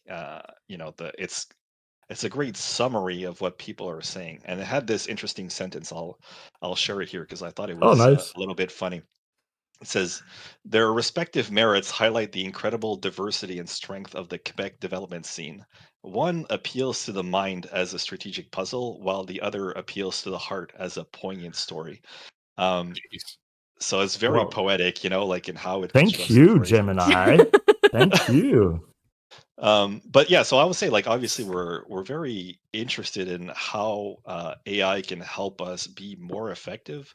But I think like in terms of creating content, and actually generating things, it's not something that I'm looking to include as part of our Okay. workflow. But I will say like for ideation, for building pitch decks, for stuff like that, it can be very useful. Like for everything that happens outside the game, I think there's a lot of applications. But then for making stuff that goes in the game, it's just like, yeah, just way too limited right now, basically. To be fair, my critic of any AI thing is definitely on the creative side. I have a big issue on anything being impacting artists and people that work their mind in a creative way. And I understand that there's a way to use it to help in the task that you're doing. You're gonna do it anyway. If it's helping you do it faster or better, I'm good with that. It's the part where we're putting aside people to use that I'm less inclined, or that we're using to do it music, to do art, to do any kind of thing that is putting people on the bench. Any voice. What about like those areas where it's kind of in between? Like I think like one of the interesting things from like Unreal Engine 5.6 I was watching was like this motion matching plugin that they had. So basically you can use machine learning to generate animation data based on images of your character. And then so where would you say something like that fits ethically, I guess, like in the spectrum of game development? To be fair, I have little knowledge on the animation side or that thing, but I would say that if it's in the end of animator and it's not putting aside their place in the industry, that they can just use it to help themselves work better or faster, that part I'm less critical of it. But my statement is without any kind of knowledge of that specific tool. But I would say if it's helping people, because the same way that people that are coding, sometimes they're using AI to draft, but they're going to rework, they're going to make sure it works. They're not just going to copy paste until they die and then it's just going to be that. So if it's a tool to be used to help someone working in that field, I am less critical than if it's something to replace by someone that doesn't know how to do that job. I would say that in that way. Makes sense. But then, if you JP loves debating, by the way. Yeah, I do. Oh my God, he will meet his match. I like that too. Let's take a backstand and I'm get ready. the popcorn. I just think it because like these tools, they help us become more efficient, which means that the roles inside the team will change, right? And then as the technology evolves, and that's going to put some people on the sideline for sure, and that's not desirable. But at the same time, it's impossible, I think, to stand in the way of technology because it's a force that cannot really be opposed. I think we can, but at the end of the day, it's gonna bite back, since if you're moving on with it and you're behind, you're gonna need more money that you're not gonna get because people are using less money using that and not paying people. There's a lot of things that is gonna be impacted if you're just ignoring the tool. At the moment, as a studio, Folklore Game is in no AI in any kind of way, shape, or form, but I cannot say that it's not gonna exist to help with, as I think, Rusty DS was saying, for repetitive and like mundane tasks. But on the creative side, our statement is like we're not using it. But I understand why people could use it and why they do. I do not agree, but I understand. It's not a judgment of them. It's a critic of the tool and how there's a lack of rules around it. And I think it's forgetting the human that are going to be left behind because of it. And I understand everyone saying, yeah, but it's the same way with any kind of like new technology, but I kind of disagree at the same time. So, but I understand. Right, let me put my No, go ahead. Like my main objection to AI is mostly that the quality of the output is so bad. Yes. Like, yes, it is. But even if it was good, I would have an issue with it. But I agree, it's bad. Well, there's the ethical side of that AI is trained by looking at other people's stuff, and then you go into I do have problems for sure. Yeah. So there's that ethical side of it, but like the word AI has it's a dirty come word to get. Yeah, there you go. There's like a bad rep because if you go, I'm more technically inclined, let's say. So if you go back a couple of years and you look at the first mocap suit that people were using to design video games, well, that technology was taking away the job and the really mundane and oh my god, that must have been so boring job of frame animators that were doing the animation before that, right? I mean, in the movie industry, now I know, Will, I'm not moving. My cam is jammed. I just gave up. I've got a nice presidential pause, so I'm keeping that one. I will. But yeah, the in the movie industry, when like they went from I don't know, the end of the 80s and then Jurassic Park.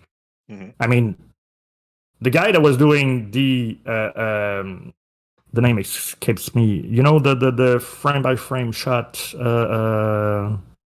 Like Jesus, stop motion stuff, like stop motion. There we go. They were going to animate the big dinosaur in stop motion, and well, they realized that the technology was kind of ready to do that in CGI for a certain shot. Well, the guy that was doing the stop motion direction just decided to, well, I mean, you guys can animate it in CGI, which will cost less, but you still need to know how that thing will move. So that's going to be my job from now on, right? And so on. So I mean, if you take the AI side out of like the bad rep out of it, it's still a tool that people will use. I will tell you a secret where I'm a community manager. I do social managing stuff, and I hate trying to find the right emojis for the oh my god, that's the. And when I realized that ChatGPT could just put emojis, and I would just, oh my god, it's not really saving time; it's saving like mental health, I think. yeah, there's definitely good uses. So I would it's go not back writing to your it. example of Jurassic Park, though, and just say, like, Jurassic Park came out in what, in 93, 95? Yeah, 93, yeah. Like that? Yeah. And you look at those dinosaurs, and they hold up today based on how good the quality of that they CGI was. Yeah. So that's just what I mean. Is like, it definitely was ready to come out, but also if you compare where CGI was then and where AI is now, it's like, I think AI is just like still way in the infancy before we can reasonably think to make something that stands the test of time. Like the quality is just not there, especially, I mean, on the generation side I'm talking, like it's really like I would not. You show anybody an image and they instantly know that it's AI. They cannot fool you for a second. Like if not everyone.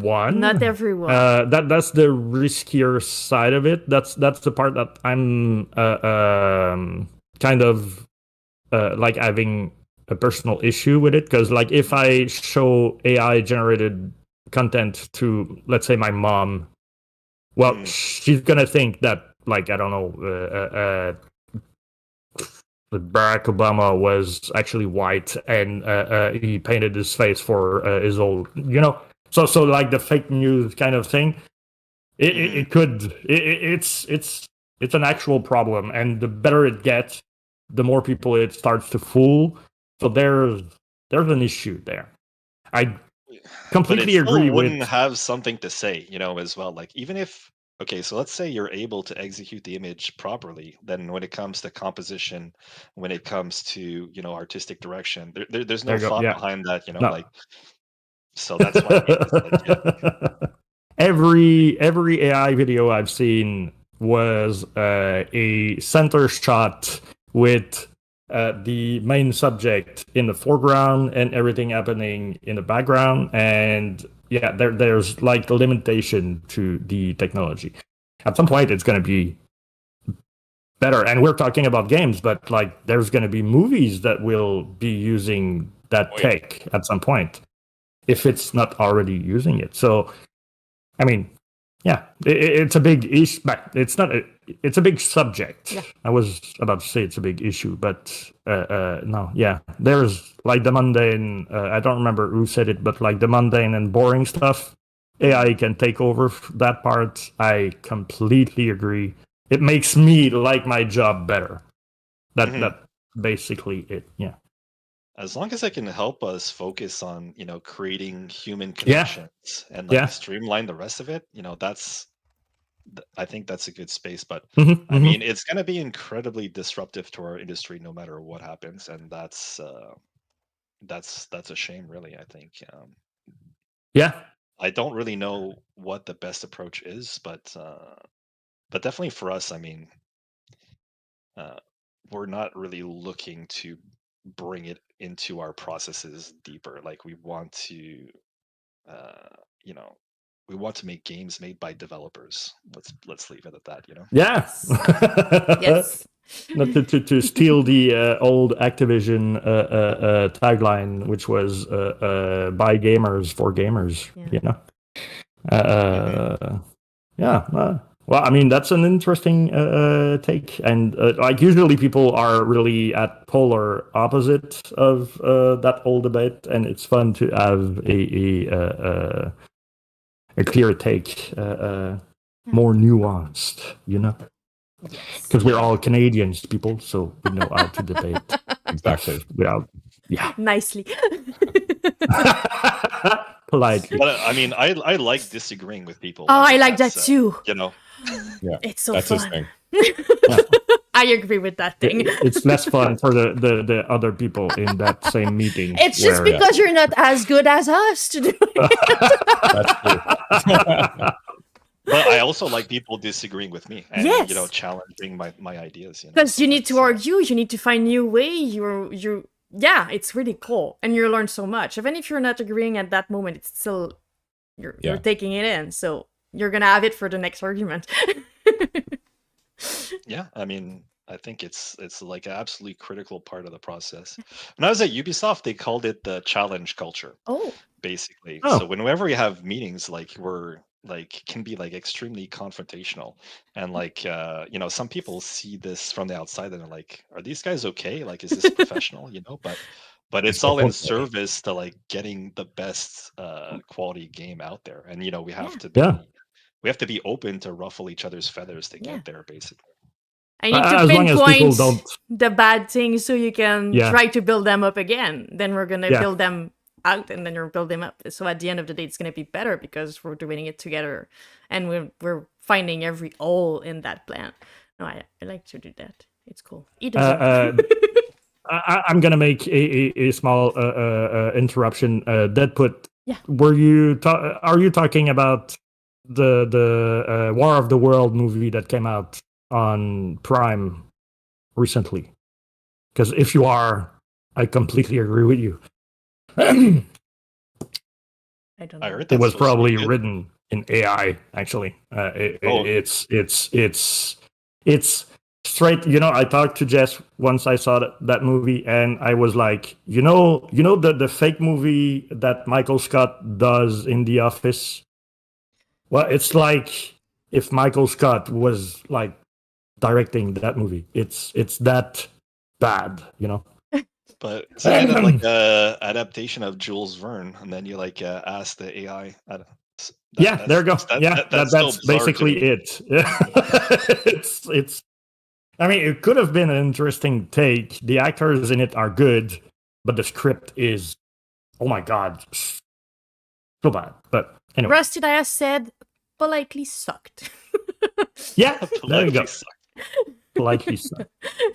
But hey, guys, we are not supposed to be movie critics right now. We're supposed to be talking about your experience. I mean, we're good. We should start something like movie talk or whatever right after the dog talk. If there's time. Yes. But let's go back to. I mean, we have range, you know. So let's go back to Every Day We Fight. So we are right now in the early access part of the development. Can you talk about a official release date at this point? We're going to be publishing our roadmap in a week or two. So there'll be some news on that soon. I think, our goal from the beginning was to have a early access period that was roughly about a year in length, I would say, but we'll have some more precise dates for you in the next couple of weeks. Okay. I'm gonna be the journalist in the room right now. Next couple of weeks, is there anything that you can give us as information that was like that's not out right now? Something about JP. Yeah. Well, Chris and I were working on the next major update, which is going to be 0.8.0.0, and that's going to be really rolls off the tongue. It's nice. Yeah, really. It rolls off the tongue. But I think like one of the things that people have been asking for the most is like more options to kind of calibrate the level of challenge they have in the game, and for the ability to expose like a few of the like options behind some of the mechanics so that people can kind of like tailor the experience to their own desires, and that's like one of the areas where we really differ between like Spiral and Every Day We Fight, because Every Day We Fight is like a game about making tactical choices, and then like, so how do you find the correct difficulty level for it? At the same time, it's a roguelite game, so every time you die and you lose, you become more stronger. So like different people want a more challenging experience, different people want a more punishing experience, and so what we're going to do with the next big update is expose a lot of those things to the players so that they can kind of tailor the experience to their needs. Oh, that's cool. And some of them that just want to experience a narrative can set it up that way, but then those that want like a more hardcore experience than the one that was already out, because I think the game is quite hardcore already. From what I was seeing, they were saying that it was kind of hard.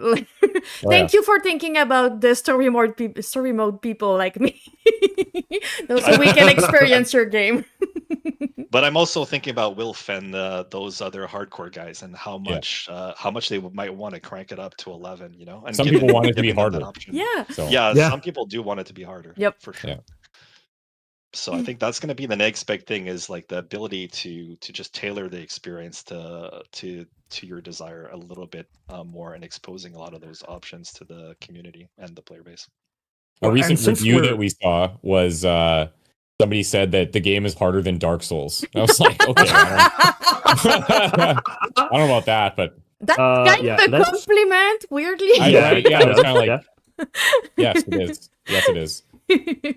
Not XCOM, harder than Dark Souls. Yeah, that should be what you write. Elevator pitch. I think it will sell. I agree with that. Great pitch. There must be something about marketing in which you cannot base your own brand on other brands. Well, I don't know. I think we can try it. Yeah, I mean, let's see what happens. Don't you remember they used to do the Pepsi challenge and stuff like that? You can mention other brands as long as you don't try to associate with themselves. So if you say we're not XCOM, it's fine. A clear statement. It's honest. And you did not say you were better. You said it was harder. So it's not the same thing. Yeah. It's a fact. Somebody said it in a review, so it's a fact. Yeah. There you go. You can just write their name. Yeah. And, there you go. I mean, I remember when Cyberpunk was coming out, there was I think it's a Quebec game. I'm not sure, but I don't remember the name. But it's like everyone is like super. It's like in a movie where not supersize, the inverse of supersizing. They like everybody miniatures? gets They're like Honey, I Shrunk the and Kids. they're like fighting bugs and stuff like that. Oh and, Grounded. Grounded, yeah. Grounded, yeah. And for the first game, the second one is about to come out, but for the first game, since they were they were like competing for attention with Cyberpunk, which I mean, I would not want to release a game at the same time. No. They went in their trailer like Cyberpunk says it's like the bigger game of the biggest game of the year, and they were like, we are the smallest game. Like they made the complete opposite marketing wise. It was really cool. But like CD Projekt, that's the type of dev team that would love that kind of thing. You know what I mean? Yeah. They would never. Yeah. They wouldn't get mad about any like that's. No, they love that stuff. I think it's cool when games play off and things like that. Really. And it's a nice way to get your head out of the crowd in that moment. Yeah. Yeah. We were talking about story earlier, the story mode. Who wrote the narrative side of Every Day We Fight? Well, we have. It would be way worse. We have Avi Winkler, who's our kind of creative and narrative director, who handled most of the world building in terms of Every Day We Fight, and he principally worked with a pair of writers that did previously work on Compulsion on We Happy Few, Lisa Hunter and Alex Epstein. They're writing partners, basically. They've been working together. They're married and they've been working together for a long time. So they wrote the narrative for Every Day We Fight and all the dialogue, and they also wrote for those that are very Québécois, they wrote the movie Bon Cop Bad Cop. Oh, cool. No way. That's sweet. Which is a movie that I think a lot of Canadians really appreciate, because like it's like it appeals to teenagers, but also appeals to grandparents. It found that way to have a very unique voice that I really appreciated. Yeah, the We first Happy one Few also, like I think phenomenal indeed. property. So excited about We Happy Few. The concept of We Happy Few is so cool. I really, really like that game. They're like world building and art direction and everything was so unique and bang on, and it's like incredible to pull that off. Yeah. Did you have any idea of what was the narrative behind it before the writer? Because I haven't played it, so I cannot judge anything. But the concept of having those three people that are just people, regular people. And having those three characters that do you plan on having more characters? Is it just always going to be those three and stick with it? I think that's a loaded right question. now.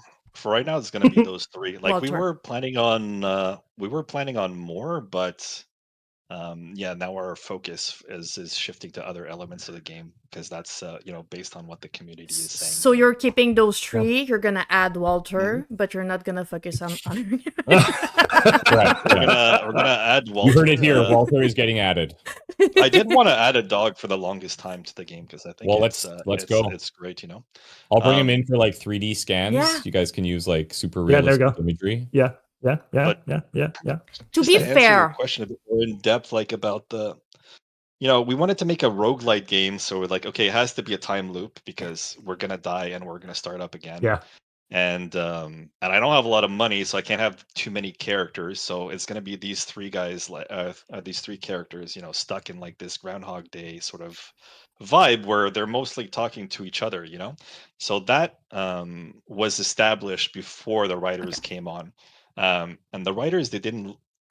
I mean, I put a lot of constraints on them in terms of there's a lot of narrative tropes that I think that writers would want to avoid, but that the gameplay needed. Because we're definitely a gameplay first kind of studio. So I put the writers in a box, but then after that, figured out what was in there by themselves, let's say. No, that's yeah. No, I mean, that's like. I know. Go what? Okay, I'm sorry. I thought I was like. No, I like because we did a bit of the same at first, and then once you make the writer understand what you're hoping for, it's just easier to work together and make everything work. But I still think that Walter is a good idea. People in the chat agree with me. So I'm just saying. So you've got a couple of days to add it to your roadmap. It's attachment. It's attachment. Dogs are attachment. So people are gonna want to come back because they're gonna want to see Walter. They're gonna want to fight harder because they're gonna want to protect Walter. So I'm just saying. I'm the one pushing for dog in games. And look at Walter, and then please take a look at the first John Wick movie. Yeah, that's what I got your answer. Exactly. You use them as motivation. Yes. Exactly. There you go. Yes. It's way better than oh my god, he has a kid or whatever. No. Just put the dog in. It's way better. Yeah. Everybody can relate to that. Eduardo is saying, I'm a dog person. I agree. It's a win-win. There you go. Rusty Dias asked. Rusty's here. Yeah, at some point in the conversation, and I don't want to like pass it on, although it's a bit technical. You know that like XCOM is really famous for the inclusion of mods in their game. Yep. And he's asking if you ever have considered or is considering having a open door policy on mods on EDWF, because I'm part of the group now, so I can say it like that now. Oh, absolutely. Go ahead, but JP. Especially with like Chris and your community and how important mods are, I think that the XCOM scene was always like something that was really high on our list of wants. Yeah.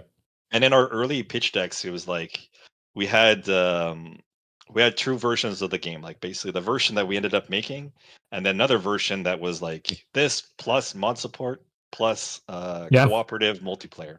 So I think like those were the two things that like we really wanted to add, but like we just couldn't make it work basically based on the amount of effort that was required. So I think it's like very high on my list of things that I want to do in the future, but for every day we fight, it wasn't something that we were able to fit in. I think also when you're thinking about how you want to structure your data, and this is like on the technical side, but like games in Unity tend to be easier to mod than games in Unreal because of how the data structures end up being constructed and ingested into the game. And so for us, like we'd have to create some sort of API and then think about how we structure our data to make it so that everything is like like XML or like reader, like text based and stuff like that. We have a lot of like, different U assets, and even we use like a lot of blueprints for different kind of components and stuff. All of this stuff doesn't really play too nicely with modding, unfortunately. But what I'd say is like, if you can make it work, I'll support you as much as I can. It's just that right now, I think that we would have to do a lot of work on the engineering side to support the mod team. But I will say that like for all our future games is definitely something that's like super high on my list of desires, because I think it adds so much to the game. And especially in the longevity, and a lot of the games that I play have strong modding scenes, like Crusader Kings or XCOM or RimWorld or all those kind of like great strategy games. They do rely heavily on the modding scene to bring great elements out. And part that I think is really underrated about modding team is like about how good their game design is, like not just in terms of like total conversions, but like in terms of creating new game modes. I think creating new game modes is like one of the hardest things for game developers to do, and it's like one of the things that we're the least willing to take risks on. But then you see these mod teams come out and they create these fantastic game modes that end up becoming, genre defining Staples. elements, like Counter-Strike or, Dota. Dota, It's like these are massive achievements that are driven by modding communities, basically. Mm-hmm. They basically invented a new genre of gaming through modding, and I'm for those in the chat who don't know me, I'm known for being a big Star Trek guy. Yes. And one of the worst franchise in gaming is Star Trek, right? So, like, recently they did good games, but like in the past, a game that was tagged with Star Trek was either a straight to your poubelle kind of game, or just like not good enough to be enjoyable. But the modding scene, like if you look at XCOM, Stellaris, basically any kind of strategy game, homeworld, and like stuff like that, and you start to look for a Star Trek mod, you're getting the game that, like, Jesus, game devs should do. It's just that. I mean, the publisher of Stellaris, which the name escapes me right now. Paradox. Paradox, yeah. Okay, so they released a Star Trek version of Stellaris, right? Oh, did they? Yeah, like with the actual brand name and stuff like that. Yeah, they did. And it was actually less good than the mod of Stellaris. So that's the there must be like restriction with the franchise that like you can't officially get through otherwise. But yeah, I mean, it's the reason why I never played Stellaris in the vanilla version. I just played it because there was a good Star Trek mod. So it's actually a selling point at some point. Yeah, for sure. It's massive. Yeah, it's huge. And I think like one of the things that we talked about in terms of how to prioritize the modding thing was like, if you have an audience that's dedicated and playing the game already and they want to play more, then it's like, okay, that would make a good time to really consider it and make it a possibility. And I think like you just don't know what the reception is going to be to a game, and so to like build all those tools and make it usable for people, it's a bit daunting because you just don't know if it'll even get used. So it's a lot of development time on something that might not even make sense. So yeah. But I think when we're thinking about Everyday We Fight too, like modding is for sure up there. But also like things like create a character creator, right? So you can create your own thorns. Like that's also something that is very highly requested. I think like, generally people they want to feel creative also when they play, especially like deep strategy games, deep RPG games. You want to feel like you have a hand in building the world yourself, right? And and that's what makes some of these games like Baldur's Gate 3 like so amazing. And they have a fantastic they have modding support on that game as well, right? Indeed. So, it's great, Well, I think Deadput was talking about that fact to be able to create your character and have like that mod kind of character with based survival game. Yeah, there's so many things that could be done, but yeah, it's a big and big shout out to Deadput and Rusty as well, because those are two pretty prominent modders in the XCOM scene, and so I'm not surprised at those questions at all. Could you tell us? Sorry, I'll ask a question to Chris here. But could you tell us a little bit more about like when you're setting up one of your modded XCOM runs? Like, how does your community get involved with like selecting the mods and They're the entire reason that I can do it. Like literally, there's we have what we call it like a production team. It's basically a group of modders and very, very, very talented people that will help me to curate a mod list for a new season of XCOM, which we have to start working on soon, actually. And we try to like theme a season around one specific like big new mod if possible. And through doing this for, I think we've done like almost 10 seasons. Through doing this, you find a lot of mods that are just like, this should just be part of the game. Like, it's just like a no-brainer. Like, why wouldn't this just get added, But it's kind of like, from the Firaxis side, obviously they're not working on the game anymore. But early on, when mods were coming out, like, there's so many times that they could just say, like, hey, let's use this thing and put it in there, right? But they don't have to, because the players are doing it. And I think it's like a really cool symbiotic relationship between modders and game dev, but also between modders and like content creators, because I think it's cool that you're building something and then somebody's like using it in their campaign and making like 80 to 100 videos of a game focused on something you made. Like, I think that's really cool, and just that whole relationship is very interesting. So I'm lucky to work with those guys to help me like come up with these really creative ideas for campaigns every season. And I don't know how they do it, but I certainly couldn't. I would be lost. So yeah, they're incredible. If you haven't seen one of his playthroughs for a modded XCOM run, I highly recommend. There's also like one part that's really cool, I think, which is like a lot of the audience get to like create their own characters basically and have and see themselves in the campaign, and have they write their own backstories and stuff. So. Oh, that's we have people, because that's the best thing about XCOM, in my opinion, is the character creator. And you can create the character and then share that file with somebody.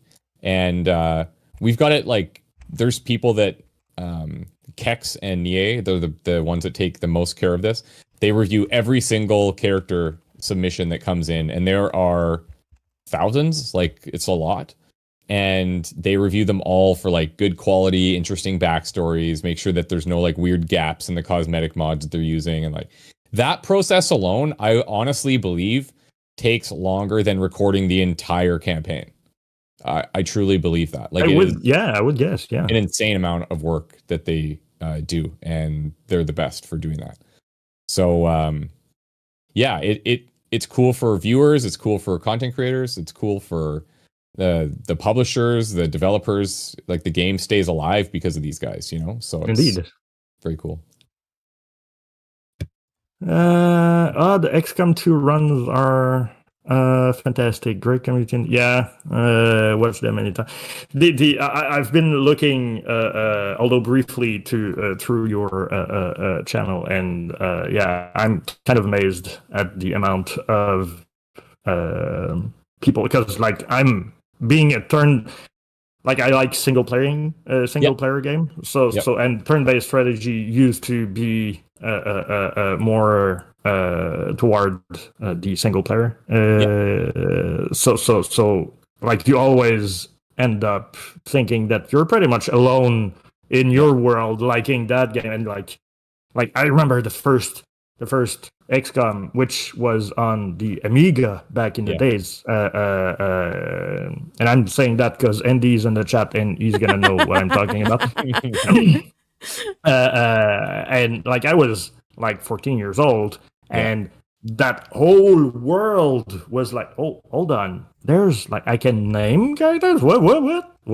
And it was like pixel art, and you like maybe 5 kind of hairstyle that you could put on. Didn't matter. Still awesome. No. It's sure, like, that guy has my name. He's never gonna die. And and then he does immediately. That's the worst part. Well, I mean, but that's when I discovered the quick save option. And there you go. Okay, that's funny. But I've spent whole nights actually, like, waiting for my dad to stop working, and then he's going to sleep. Nice. I'm gonna go on his computer, load up the game. And then it's 8 a.m. Yeah. So, and like, all of my friends were looking at it and saying, but what's the point? Yeah. I mean, it takes forever and fun. It is. Yeah. But isn't that unique to like the strategy genre to see the sunrise and completely lose track? You know, like not of 1 or 2 hours, but of 8 or 12. You know, like one last turn, just one. Yeah, exactly. I've got an actual PTSD of hearing birds waking up. That's the yeah, I get it. Yeah. I know. I remember that someone told me that there was a meeting in your life, Chris. So I don't know if Anto, you want to go through your final, most important question of them all, so we can wrap that up. Because I don't want to. I can do that. Yeah. Okay, please imagine me since I'm frozen in space and time right now. I just have a gray screen. I don't even get to see your. For you? All right, cool. Well, the stream has me looking very presidential right now. So I remember the vibe. Yeah. Okay, cool. So I'm gonna ask you both a very deep question, and we didn't prepare you in advance because, well, it needs to be raw, right? I understand. So, everybody but Jess has been frozen for a while. Oh, well, there you go. Yeah, I need to. We are now a podcast. Looking. So while Jess works, because like we need to see them cry, right? Yeah, I'm going at it. So we need. Yeah, cool. All right. Yeah, they're moving. They're not, but they're moving. There you go. We're back. Everyone but Jess is for. Okay, cool. Okay, so there you go. All right. So guys, Chris, GP, you are, however, years old. Yeah. It doesn't really matter. You've been through a lot of experience in both of your respective lives. You've seen highs and you've seen lows, right? You've cried, bled. Well, Chris, you probably sweat more than I do. You seem like the more physical kind of guy. So, blood, sweat, tears, happiness, joy, maybe kids, I don't know. You put, both of you put all of those experiences, right? You put them in a box. Okay? You close that box. You put that box aside because it doesn't matter anymore. Chris, since you're two, I'm going to start with Chris and then GP. Sure. Chris, you need to tell me right now on the spot top 3 games of all time. Now. Oh, wow. Okay. Well, XCOM 2, obviously. Okay. I think I have like 8,000 hours in it. Like, it's like, you know, the elephant in the room is we just want XCOM 3, let's be honest. And we should just make it. Like, that's, I mean, there's Every Day We Fight, which could be the spiritual successor. It's not XCOM. No, it's not XCOM. No. But harder than I would say The Witcher 2 for me. Oh, thank you. The second one. Thank you. Not the third one. It's not the best one. The second one is the best 2, one. I agree. Yeah, because there's like a very clear like departure mid game that like there's a big choice that changes your entire experience of this almost second half, which is pretty cool. And I would say just a personal favorite of mine, because it was like an early gaming memory for the channel, was BioShock. BioShock really stuck out to me as like an experience I'd never played before. And then I won't spoil anything, but there are some twists and turns in there that you're not ready for, and there's pretty big, cool like cinematic reveals. So I was like, that to me really stood out as a game, as like art. You know what I mean? Oh, yes. Yeah. Really nice. I do have like 10,000 hours in Dota 2, but that doesn't count. I quit. I had to literally quit playing that game. So I don't know if I wouldn't say it's my favorite, but it's the one that I was definitely most addicted to ever. So okay, good. Before I add up to JP, that put just made me realize that I never asked the chat, and like he volunteered and Eduardo did on YouTube too. So we have like 2 people sharing their top. So thank you for sharing awesome. them. That's cool. I would like. I'm not seeing what YouTube says. I bet you Deadfoot right is going to say Mass Effect, if I had to guess. He did not. He said XCOM 2, like a good guy. Armored Core 6. I played the first one. I'd never played the other one after, but if it's any kind of the same, I do agree on that. And Knight of the Old Republic 2, which is like the predecessor of Baldur's Gate in a way. I hopefully agree with that answer, and I'm gonna reinstall that game as soon as the DevTalk is finished. It's been too long. You should play Witcher 2. Witcher 2 is the best. I tried Witcher 2. I tried the second one. When the third one was coming out, I said, well, I need to understand the old thing about The Witcher because it was weird and I didn't know about it. And I tried the first one and I said, no. And I tried the second one and I said,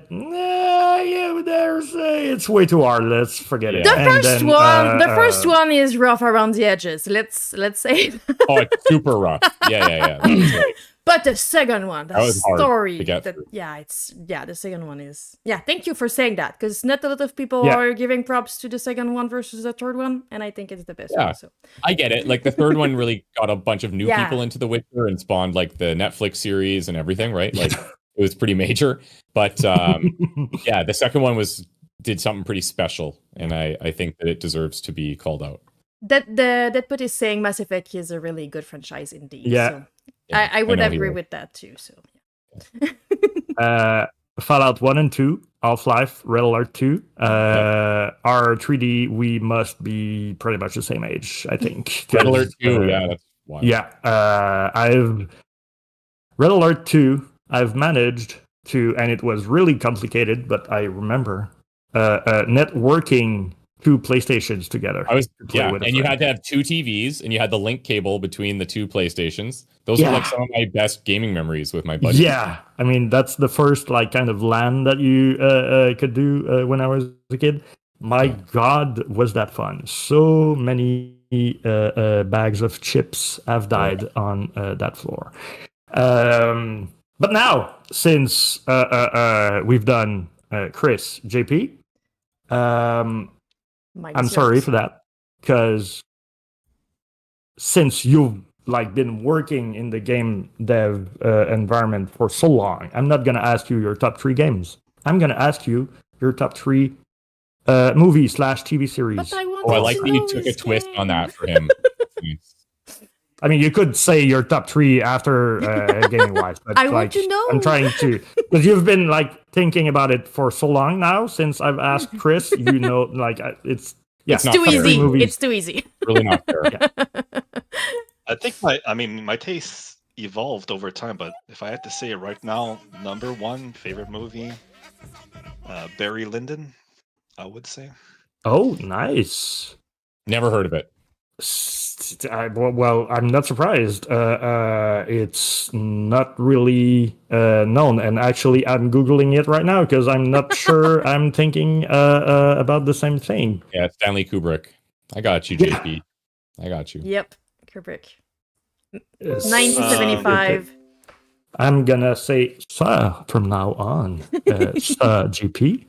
All right, so that's 1. It's a movie. Number 2. I was just answering the chat because they were asking if it was a movie, or I'm just gonna. Yeah, it is from Stanley Kubrick. It is the most beautiful film ever captured. If you look at the images, absolutely stunning. I really hope your second is like Dumb and Dumber. Oh man, I love Dumb and Dumber. You might have subverted my list there.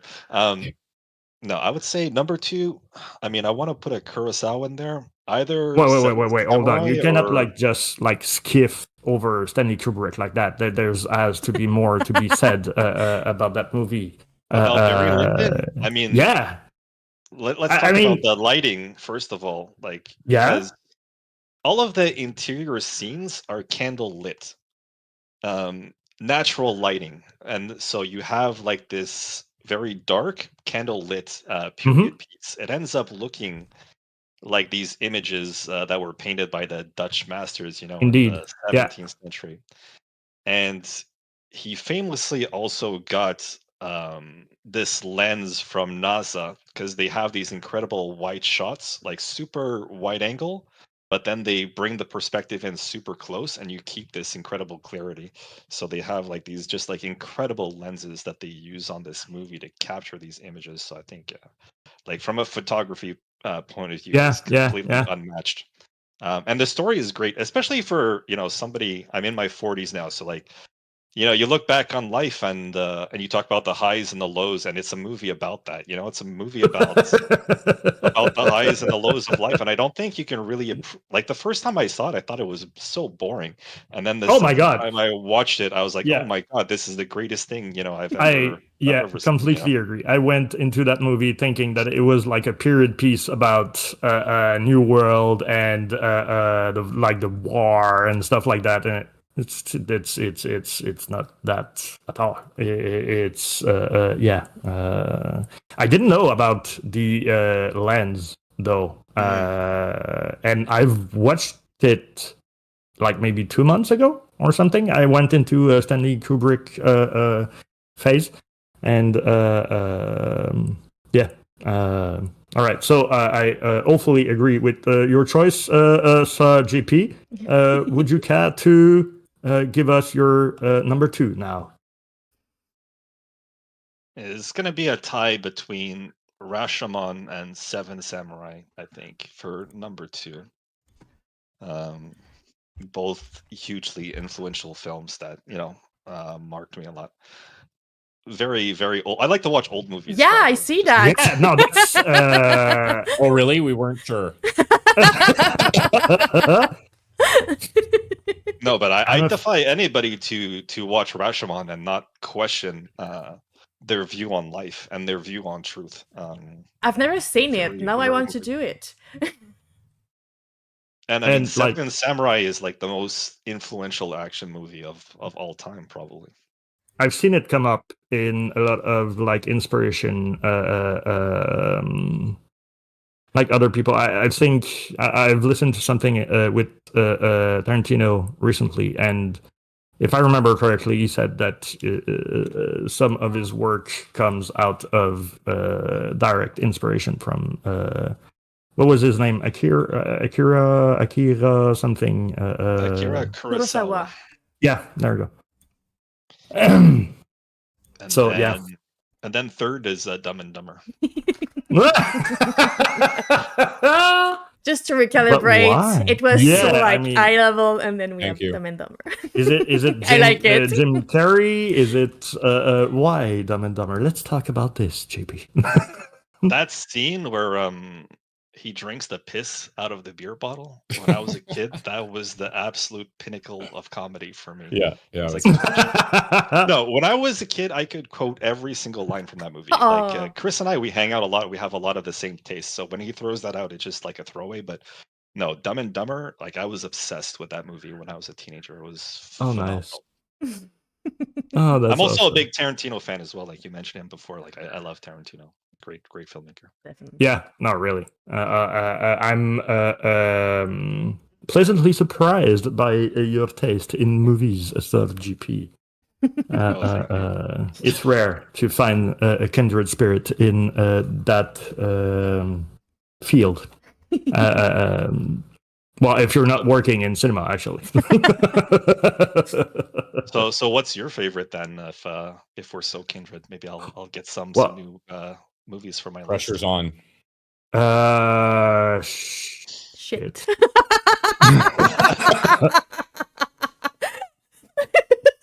Well, Jess, why don't you go first? I'm gonna go with the game because we have each one. So you have the question about the movie. I'm gonna go for the game. So Mass Effect. I'm gonna go for Mass Effect, and I'm gonna go for Witcher 2, and I'm gonna go for What Remains of Edith Finch 2. That's gonna. I could see that. Yeah. I'm a narratively driven. We can tell. That's a great choice. God.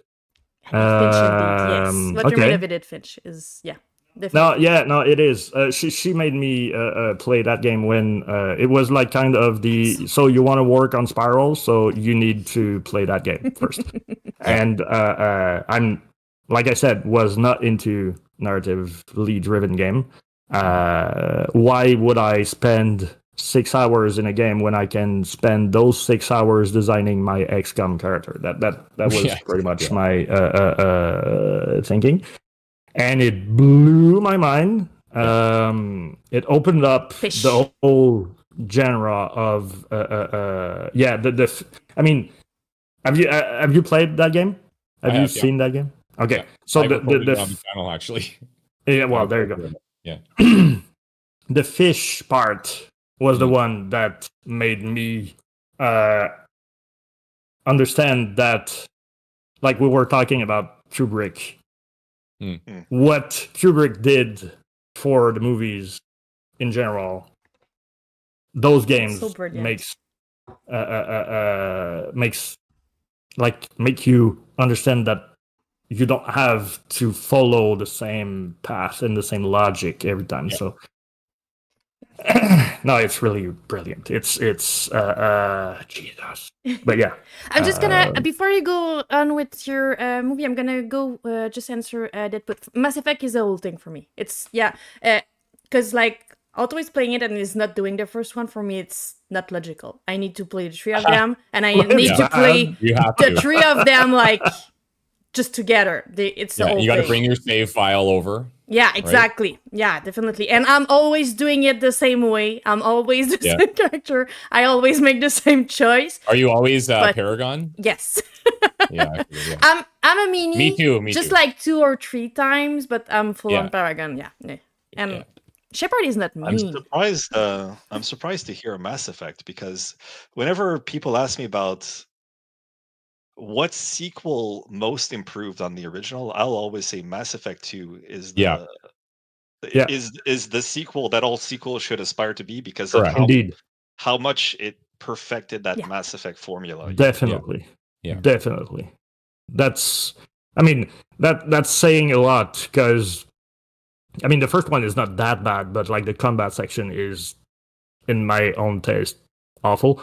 But like the second one went it's like they did they retaught every mechanic in that game and made it better. So yeah, my playthrough goes from I'm stealing the save, I'm really researching, but like I'm stealing the save from a website of Mass Effect 1 and then continuing on.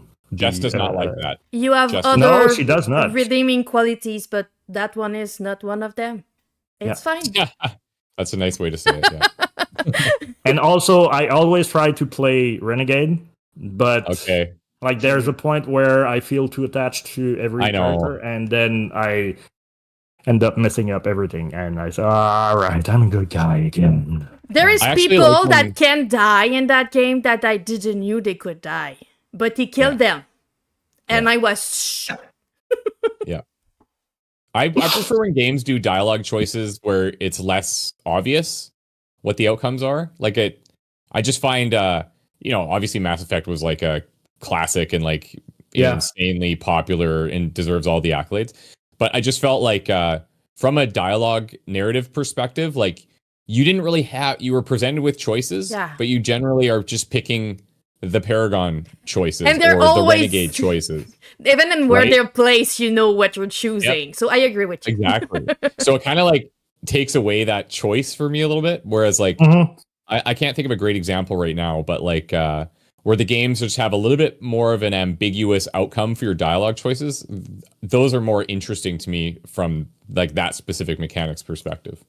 Baldur's Gate does it. Baldur's Gate does it really well. If you want to be a anti-hero, you can definitely do that. You can actually, I think, become the bad guy or like as bad as the bad guy I think. Never done it. There's a lot of nuance in the middle in Baldur's Gate, like choices that are not extreme good or extreme evil, but I think The Witcher 2 is actually the game that did that the best, like when it came out. Like that was, like just every little side quest kind of had these cool little twists and turns to the stories, and nothing was ever totally as it seemed, and every decision was like choosing the lesser of two evils. They do that so well. It's the lesser evil. Yeah, there's no good and there's no bad. You're gonna be unhappy with it anyway. You're just gonna choose which one is gonna make you unhappy. Exactly. Who's gonna die? Basically, someone's dying. Yeah. You choose who. But to be fair, for me, Mass Effect is the crew. It's the friendship. It's the conversation, and it's the progress that they have. I'm never gonna date Garrus. It's not a thing. It's weird to me because for me it's like BFF kind of situation. But Garrus, Grunt, Rex, that crowd is kind of my crowd. Yeah, I like Grunt and Rex as well. Those are my favorites. Yeah, definitely love them a lot. I like Tane too. It's just not the same like vibe of like friendship. Yeah, he's so cold, right? So he's like, it's hard to vibe with him as much because he's so like robotic. But they're cool. I like them. Yes, but at the same time, the reason why he's so robotic is because he has a life of pain and suffering, and once you get through that, it's I'm dating Thane. I'm just not gonna BFF with him. I'm gonna go drink with Grunt, Rex, and Garrus. I get you. Some people like to drink to be happy, but some people like to drink to be sad. You know, it's just true. That's a good one. Yeah. Well, I'm the kind of player that doesn't date anyone in their game. I don't need that romance to. I remember one playthrough in Baldur's Gate in which I was playing with Jess, and I ended up, I don't know how, but I ended up being romanced by Astarion, I guess. Anyway. Yeah. And I was like, No, I don't want to sleep with Shadowheart. That doesn't mean I'm gay. I just don't meet. There's like people to kill. There's like evil everywhere. I'm not in the mood, you know. But I think I romanced like the like big boss mind flayer guy. Like he was my romance at the end. It was weird. That's an option. Does make a pass. Yeah. And I went with it. Tentacle. I am there for Karlach. I must admit. There was an option about tentacles. Yes. I clearly remember, and I did. I choose the bear. You know that lady question? Do you choose the man? Do you choose the bear? I choose the bear. Yeah. And but usually I choose Karlach. Karlach is my girl. Karlach is like the best. No, she is. Yeah. Baldur's Gate is great. Like you can look at your friends' achievements and then just judge them. You know? Yes, yeah, exactly. Yes. You know exactly what kind of person they are. That dude like choose the tentacle. It's like their very own social network in which, like, you just scroll down and come on. You can judge them in silence. Well, so there you go. We know everyone. You're not getting out of it. They ask you about your favorite movie. I remember. It's a hard question. I remember. Just one of them. Give us one of them. All right. Doesn't even have to be the favorite. Well, no. Okay. Well, I know the favorite. The favorite is 2001: Space Odyssey. Oh, okay. That I had a feeling you'd go sci-fi. Yeah. Yeah. Well, I'm a sci-fi guy. Movie-wise, sci-fi is. It's. Yeah. I mean, like you pick sci-fi and then you put Stanley Kubrick, and like the technical side of it for the time in which like where they shot that stuff, the space stuff, it's unbelievable what he could do, and like the story is so wacky and so out of this world. It's so different. Kind of like Barry Lyndon, where like you go in expecting a sci-fi movie and you don't get that at all. It's like a introspection into human lives and psyche and AI and stuff like that. Anyway, it's awesome. Second one would be both of the Blade Runners. Oh, nice choice. Yeah. I'm obsessed with Blade Runner as well, by the way. Best. I mean, it's. I've seen everything that there was to be seen. Even like bootleg copies that weren't printed and stuff like the different endings that they were done and thought of, and drawings, concept art. I was for a while really obsessed with the first Blade Runner. When Denis Villeneuve did the other one, I was in love with it. He captured the whole world so beautifully. I do think that Ridley Scott was jealous, even if he said that he didn't watch it. And yeah, that's the third one is complicated because I'm a Star Trek fan. I would like to put a Star Trek movie in it. There's only one you can put down, though, right? Like, there's only one Star Trek movie you can say. I would put. Jeez, that's hard. Okay, so it's either or Star Trek 2 or Star Trek 6. The Undiscovered Country, the Wrath of Khan, or the Undiscovered Country. But both of them are equally good for different reasons. But every time you talk about them, you're always talking about the second one. So I would say, if you ask me which one you prefer, it would be the second one. Yeah, I guess. Yeah. I think the second one is the one for sure. It's so good. It's so good. It's brilliantly done, and props to Nicholas Meyer that did that movie. And I could talk about it way for like really a long time, but like it had the budget of a B movie when they started working on that. It was like they did the first one, they put like millions and millions in it, and they said, well, all right, so Robert Wise decided to do a 2001 Space Odyssey. It didn't work. So let's do another one, but let's cut our losses. And I don't remember what the budget was, but it was like a fraction of the first one. Brilliantly done, and it set so much lore into the Star Trek universe, like the uniform and the military aspect of it, and like it's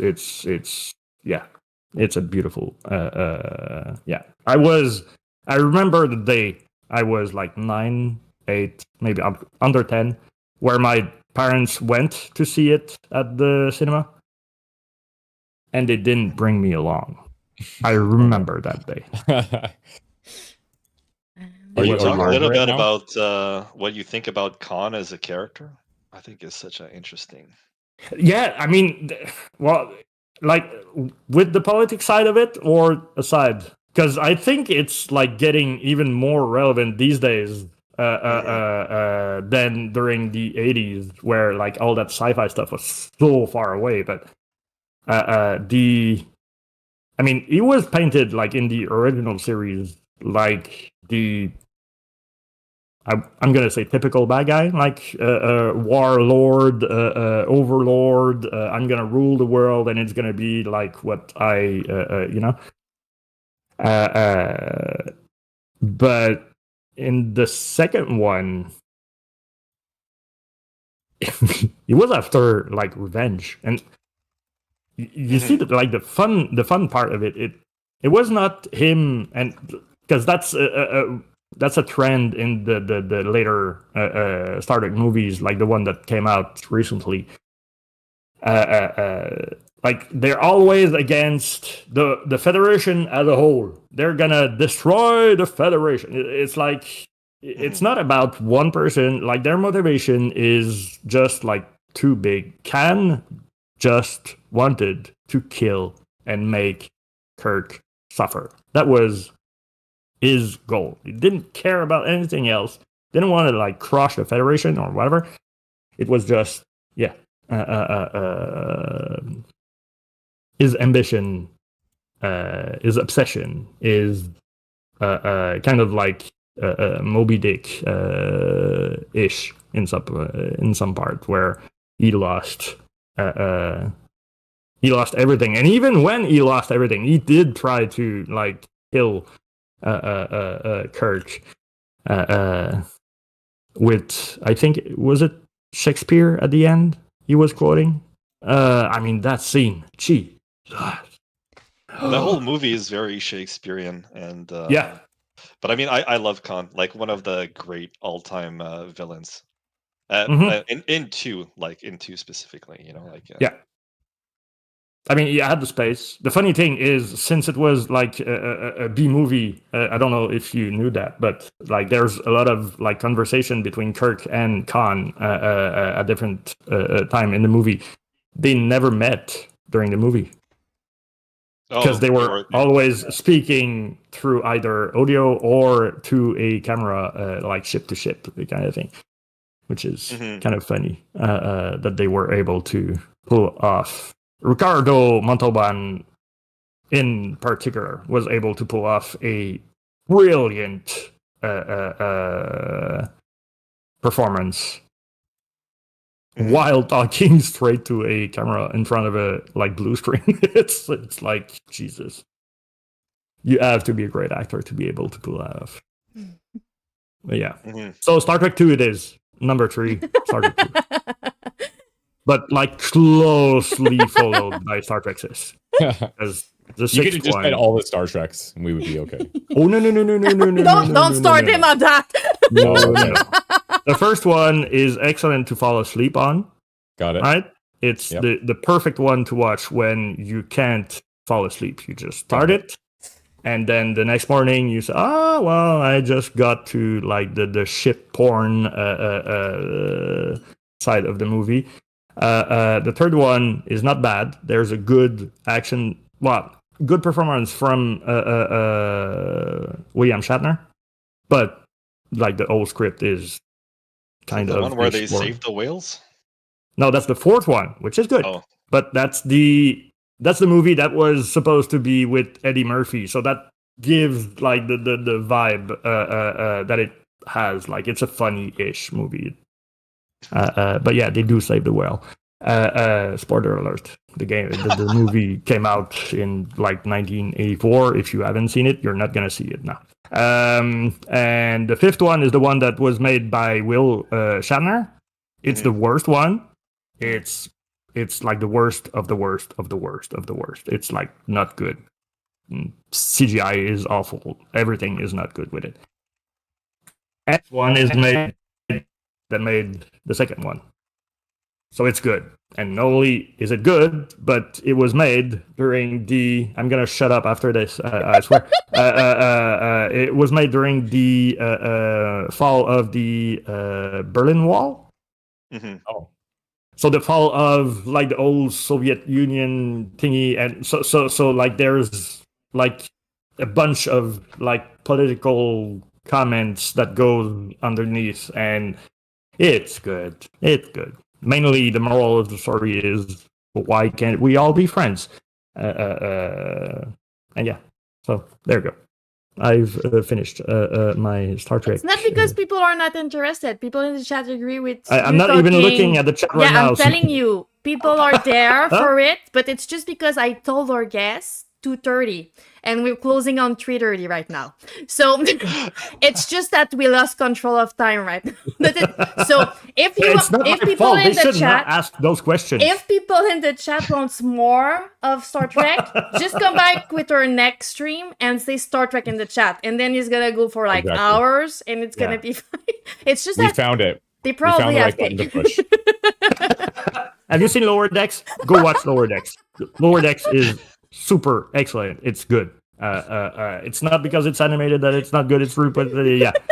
There's skip the first season if you want, but like all the rest is super good. So we're gonna make you free people again, but you go on your own path. Thank you so much for being with us. It was really Thanks for having us. This was awesome. Really appreciate it. If at any point you have like new things that you want to share, or you want to come back for a talk and push new information, don't hesitate. We're there, and we like to have you. We're there. And just so you know, Chris, I respect Star Wars fan too. Oh, thanks, man. I'm kind of like an undercover Star Wars fan. Like it's weird. No, you're I don't not know a lot of the undercover. lore. It's I don't know a lot of the story. It's written like I know. Yeah, it's there. I mean, you know. Just over your head. Did you see it? I like all the Lego. That's my favorite part of Star Wars. It's fine because I've bring them to Disney once, and we were in Hollywood Studio, and I was screaming to everyone that he hated Star Trek, and he was just like a full-on Star Wars fan, and he was kind of sad about it. No, for sure. No.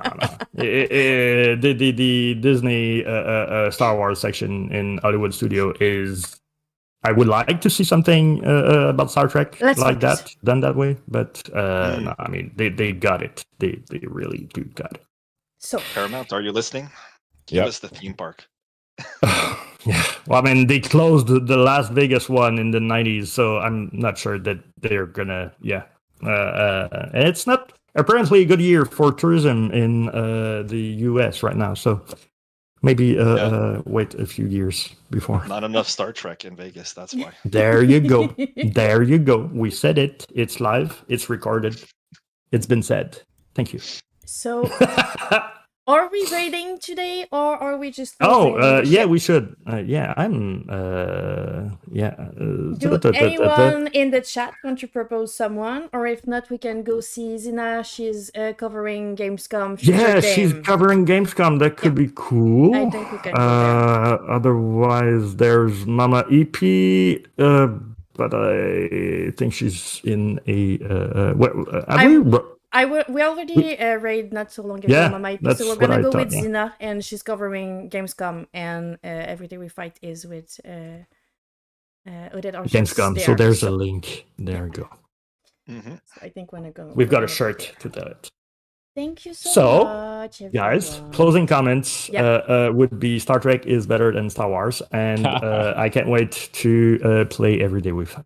And the other closing is going to be the link. You can go wishlist if you're not already wishlisting. You can buy the game and you can comment, and your comments are going straight to them because we're early access. So they're looking at any feedback to make the game even better. So don't hesitate. And there's the Discord in the Steam link too if you want to join the community straight to them. Who's the guest next week, Jess? Our guest week is going to be in French. It's another Montreal game studio. It's the game Strand that we're going to cover next week. Nice.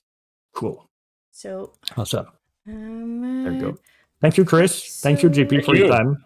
Oh, this is awesome. You guys are awesomer.